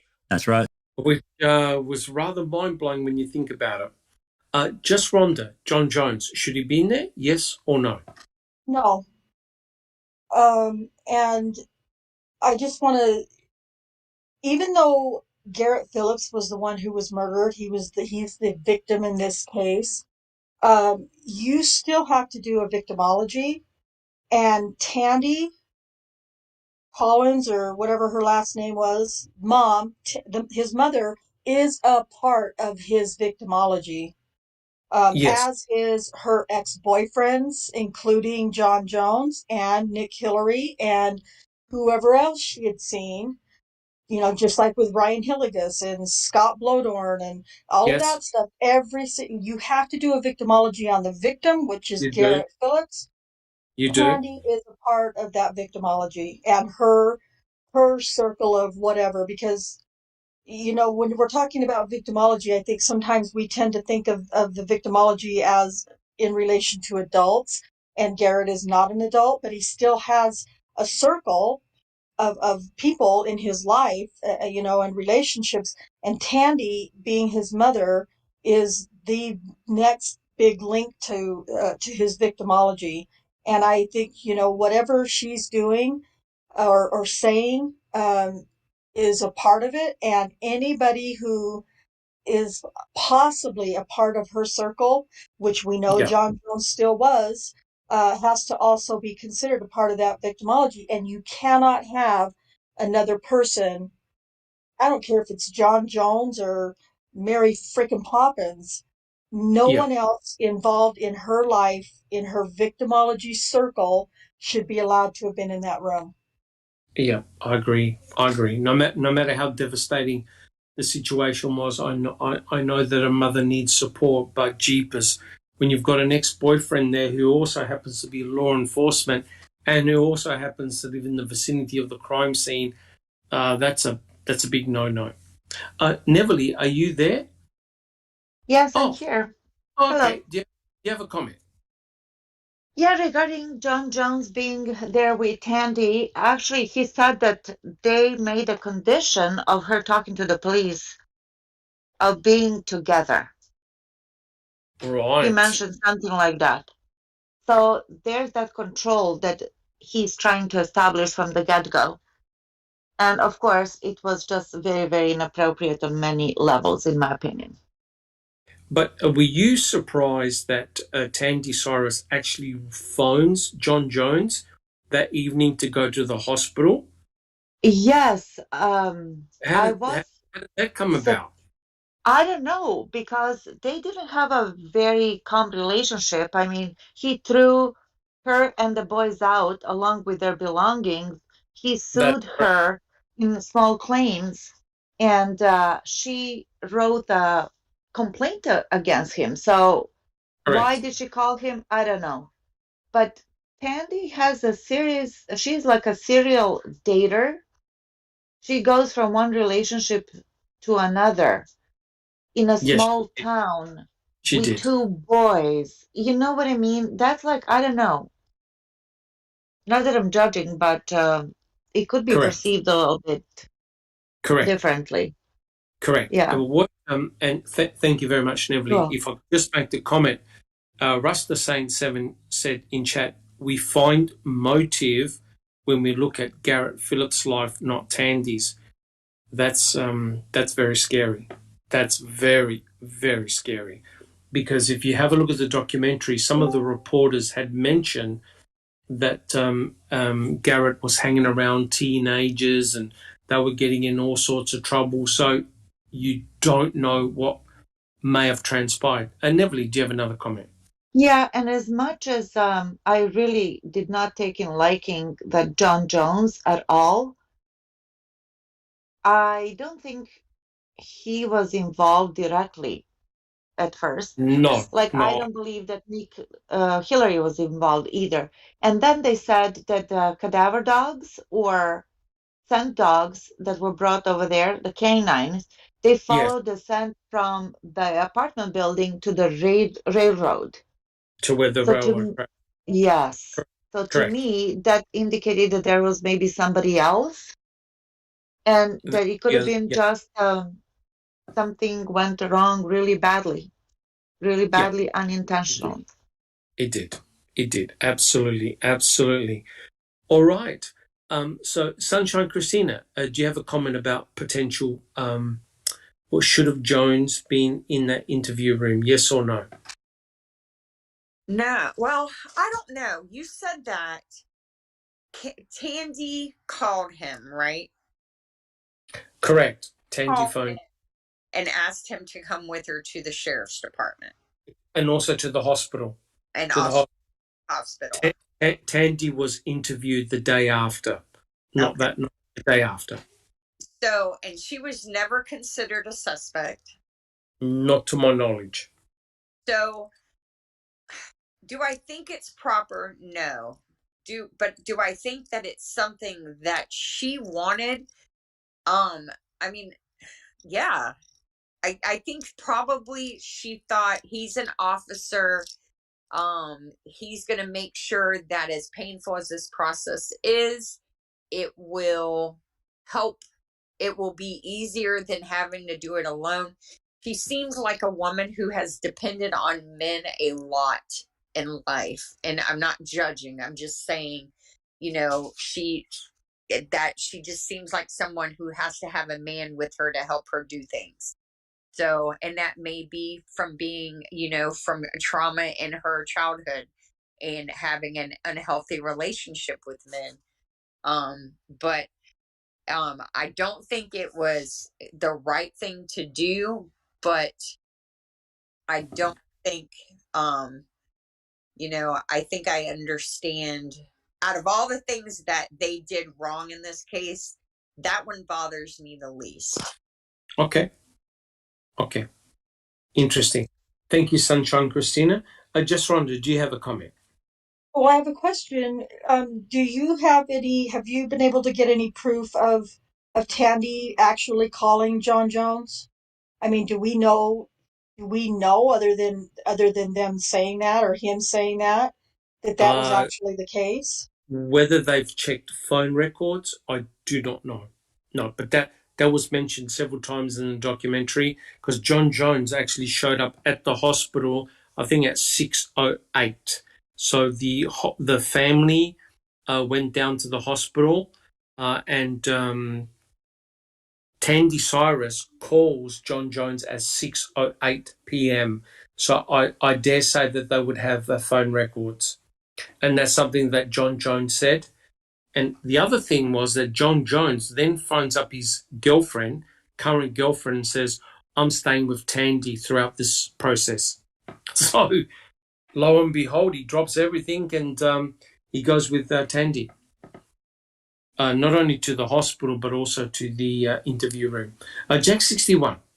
Yeah, he was definitely, he wasn't carrying a candle. He was carrying a flame for her. There was no doubt.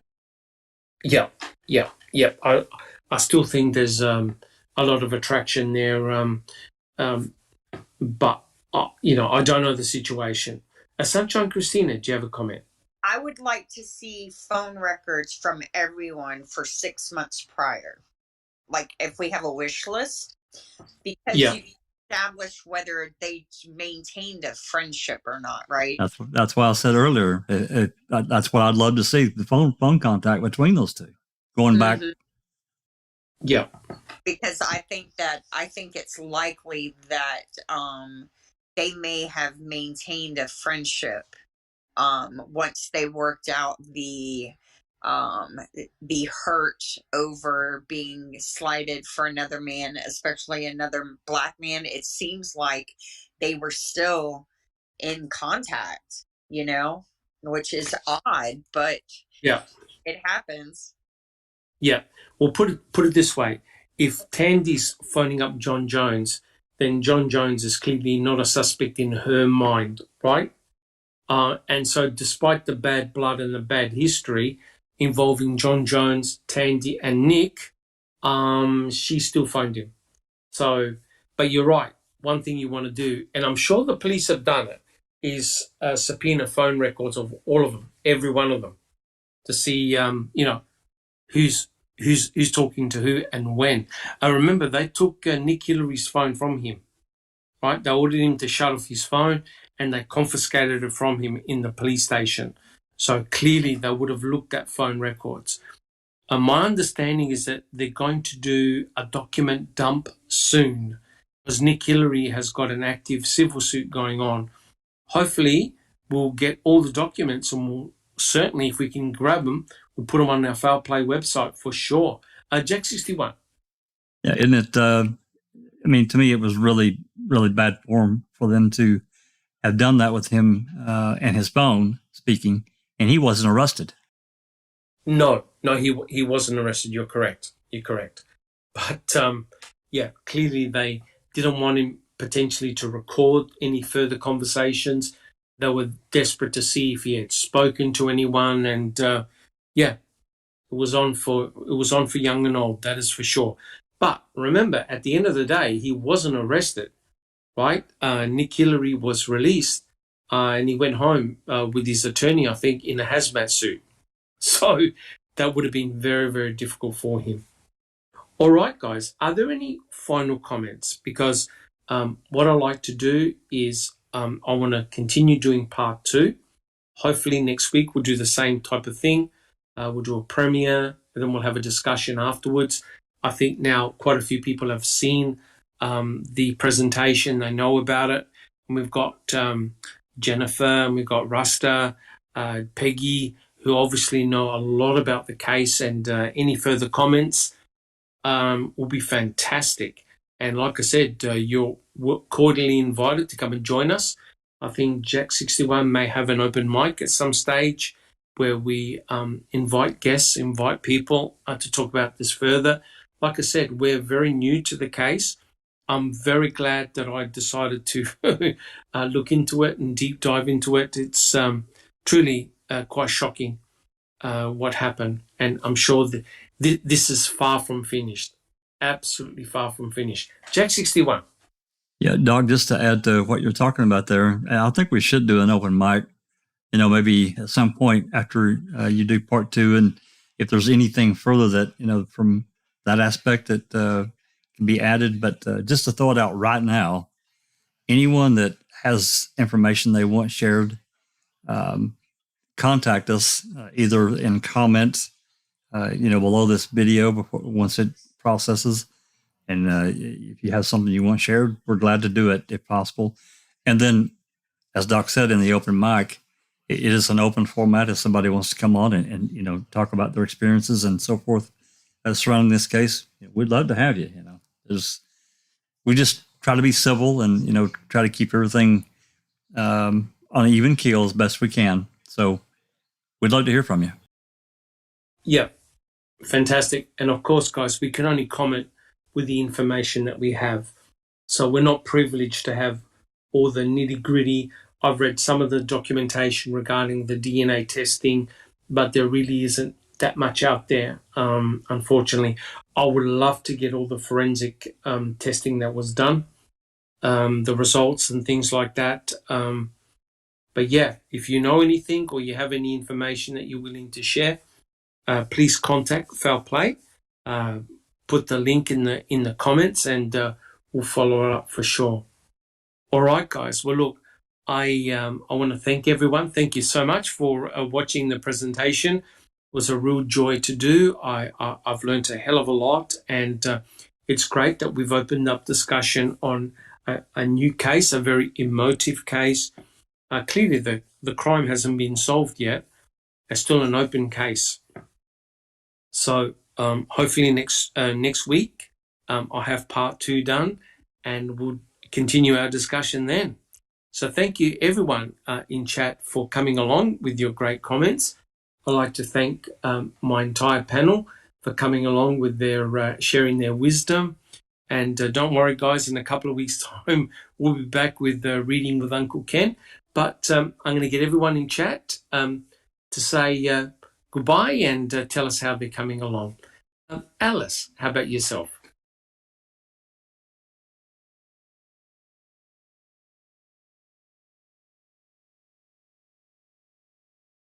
Yeah, all good, Doc. On this end, just like yourself, trying to look up the case, get information as best we can. Other than that, all good, and looking forward to having an open mic, and hopefully Jennifer and Peggy and Rasta can join us. So I've been really looking forward to that. And looking forward to if we are having an open mic tomorrow, I think so. looking forward to that as well. And I'd just like to thank everyone in chat for joining us tonight. Thank you very much, Alice. Jack 61. Well, first, I have to apologize to Alice. We're probably not going to have an open mic. No. I've just been too busy. There's just, and I'd love to say I could throw something together and we could do it, but my plate runneth over as it. We were lucky. Well, first of all, really great presentation. I really enjoyed it, and I think it was a really well done. And I think you really hit a lot of the high points there. And I'm really looking forward to part 2. So thank you for that. But we were fortunate, Yep, you bet. We're really fortunate that this past week Ricky was able to get a number of radio dispatch calls and telephone calls from Manitowoc, and there's more coming. I can tell you that. But as it stands right now, there's I think between everything was 400 plus calls that we're trying to get uploaded to the website. I mean, not the website, to YouTube. They're linked from the website as well, but we're trying to get all those, and each call has to be made into a movie because it's just a raw file. And you can't just upload this raw file to YouTube; it will not accept it. Yes, yeah. So it has to be huge effort. Well, it's just tedious, It's not really hard; it's just tedious, and it takes time. So, I know a lot of people have been aggravated about all the notifications. I apologize for that, but I think Zoe may have disabled the bot for now until we get everything done. Because right, when it first started, there was the first day was 102. It's like, God. I mean, I had it muted. Yeah. Well, I had it muted, so it didn't really bother me. But I know a lot of other people didn't, so I know it was irritating. I get that. So anyway, we will continue with an open mic at some point, but probably not one tomorrow. And I do apologize for that, but there's just other things that I've got to get done. No problems at all, Jack 61. Thank you so much. Just Rhonda. Thank you, Dr. Silkman. I've been pretty quiet this last week, I think, believe it or not. Just trying to get some things done, and then just like deep into a project that we have coming up for Daniel's case that you should see sometime early next week. So I've been shirking my duties in foul play, and I apologize for that to everyone. Not at all. But yeah, so yeah, you should see some more information coming out about Daniel's case sometime next week. I shouldn't say information, but everything's just always secretive until it's not. You know what I mean? Yes. So that's kind of where we're at. Thank you so much, Just Rhonda. Much appreciated. Neverly, do you have any comments? No, thank you for putting this case together, Dr. Silkman.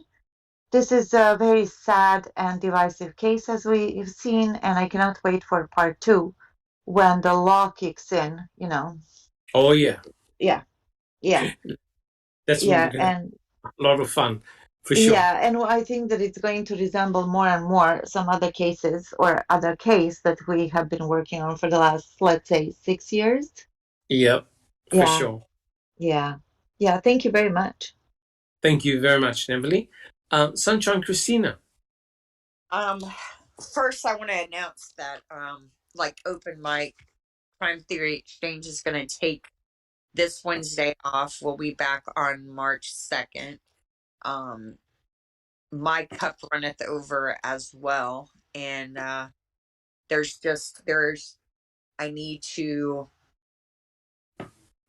want to make sure that the podcast that I'm putting out is the best that I can do, and is full and is what we envisioned when we started it. And I don't want to just throw something together. I think that, just to be quick about it, I think it's kind of evolving into something different, and it's in a good way. But I want to do it justice and make sure that the message is seen Also, I want to say to Rhonda that working on Daniel's case is not shirking foul play, because Daniel is wrongfully convicted and his case is an injustice. And that's what I think foul play is for, right? It sure is. That's right. Is for making sure that the public has an avenue to be aware of cases like Daniel Holt's Clause, which is a travesty, just like all the other ones we talk about. And you do him justice with all the hard work that you do, and I admire you for it. And that's all for me. Fantastic. Look, thank you so much, guys. Again, thank you for coming along and listening to the podcasts and coming along and chat.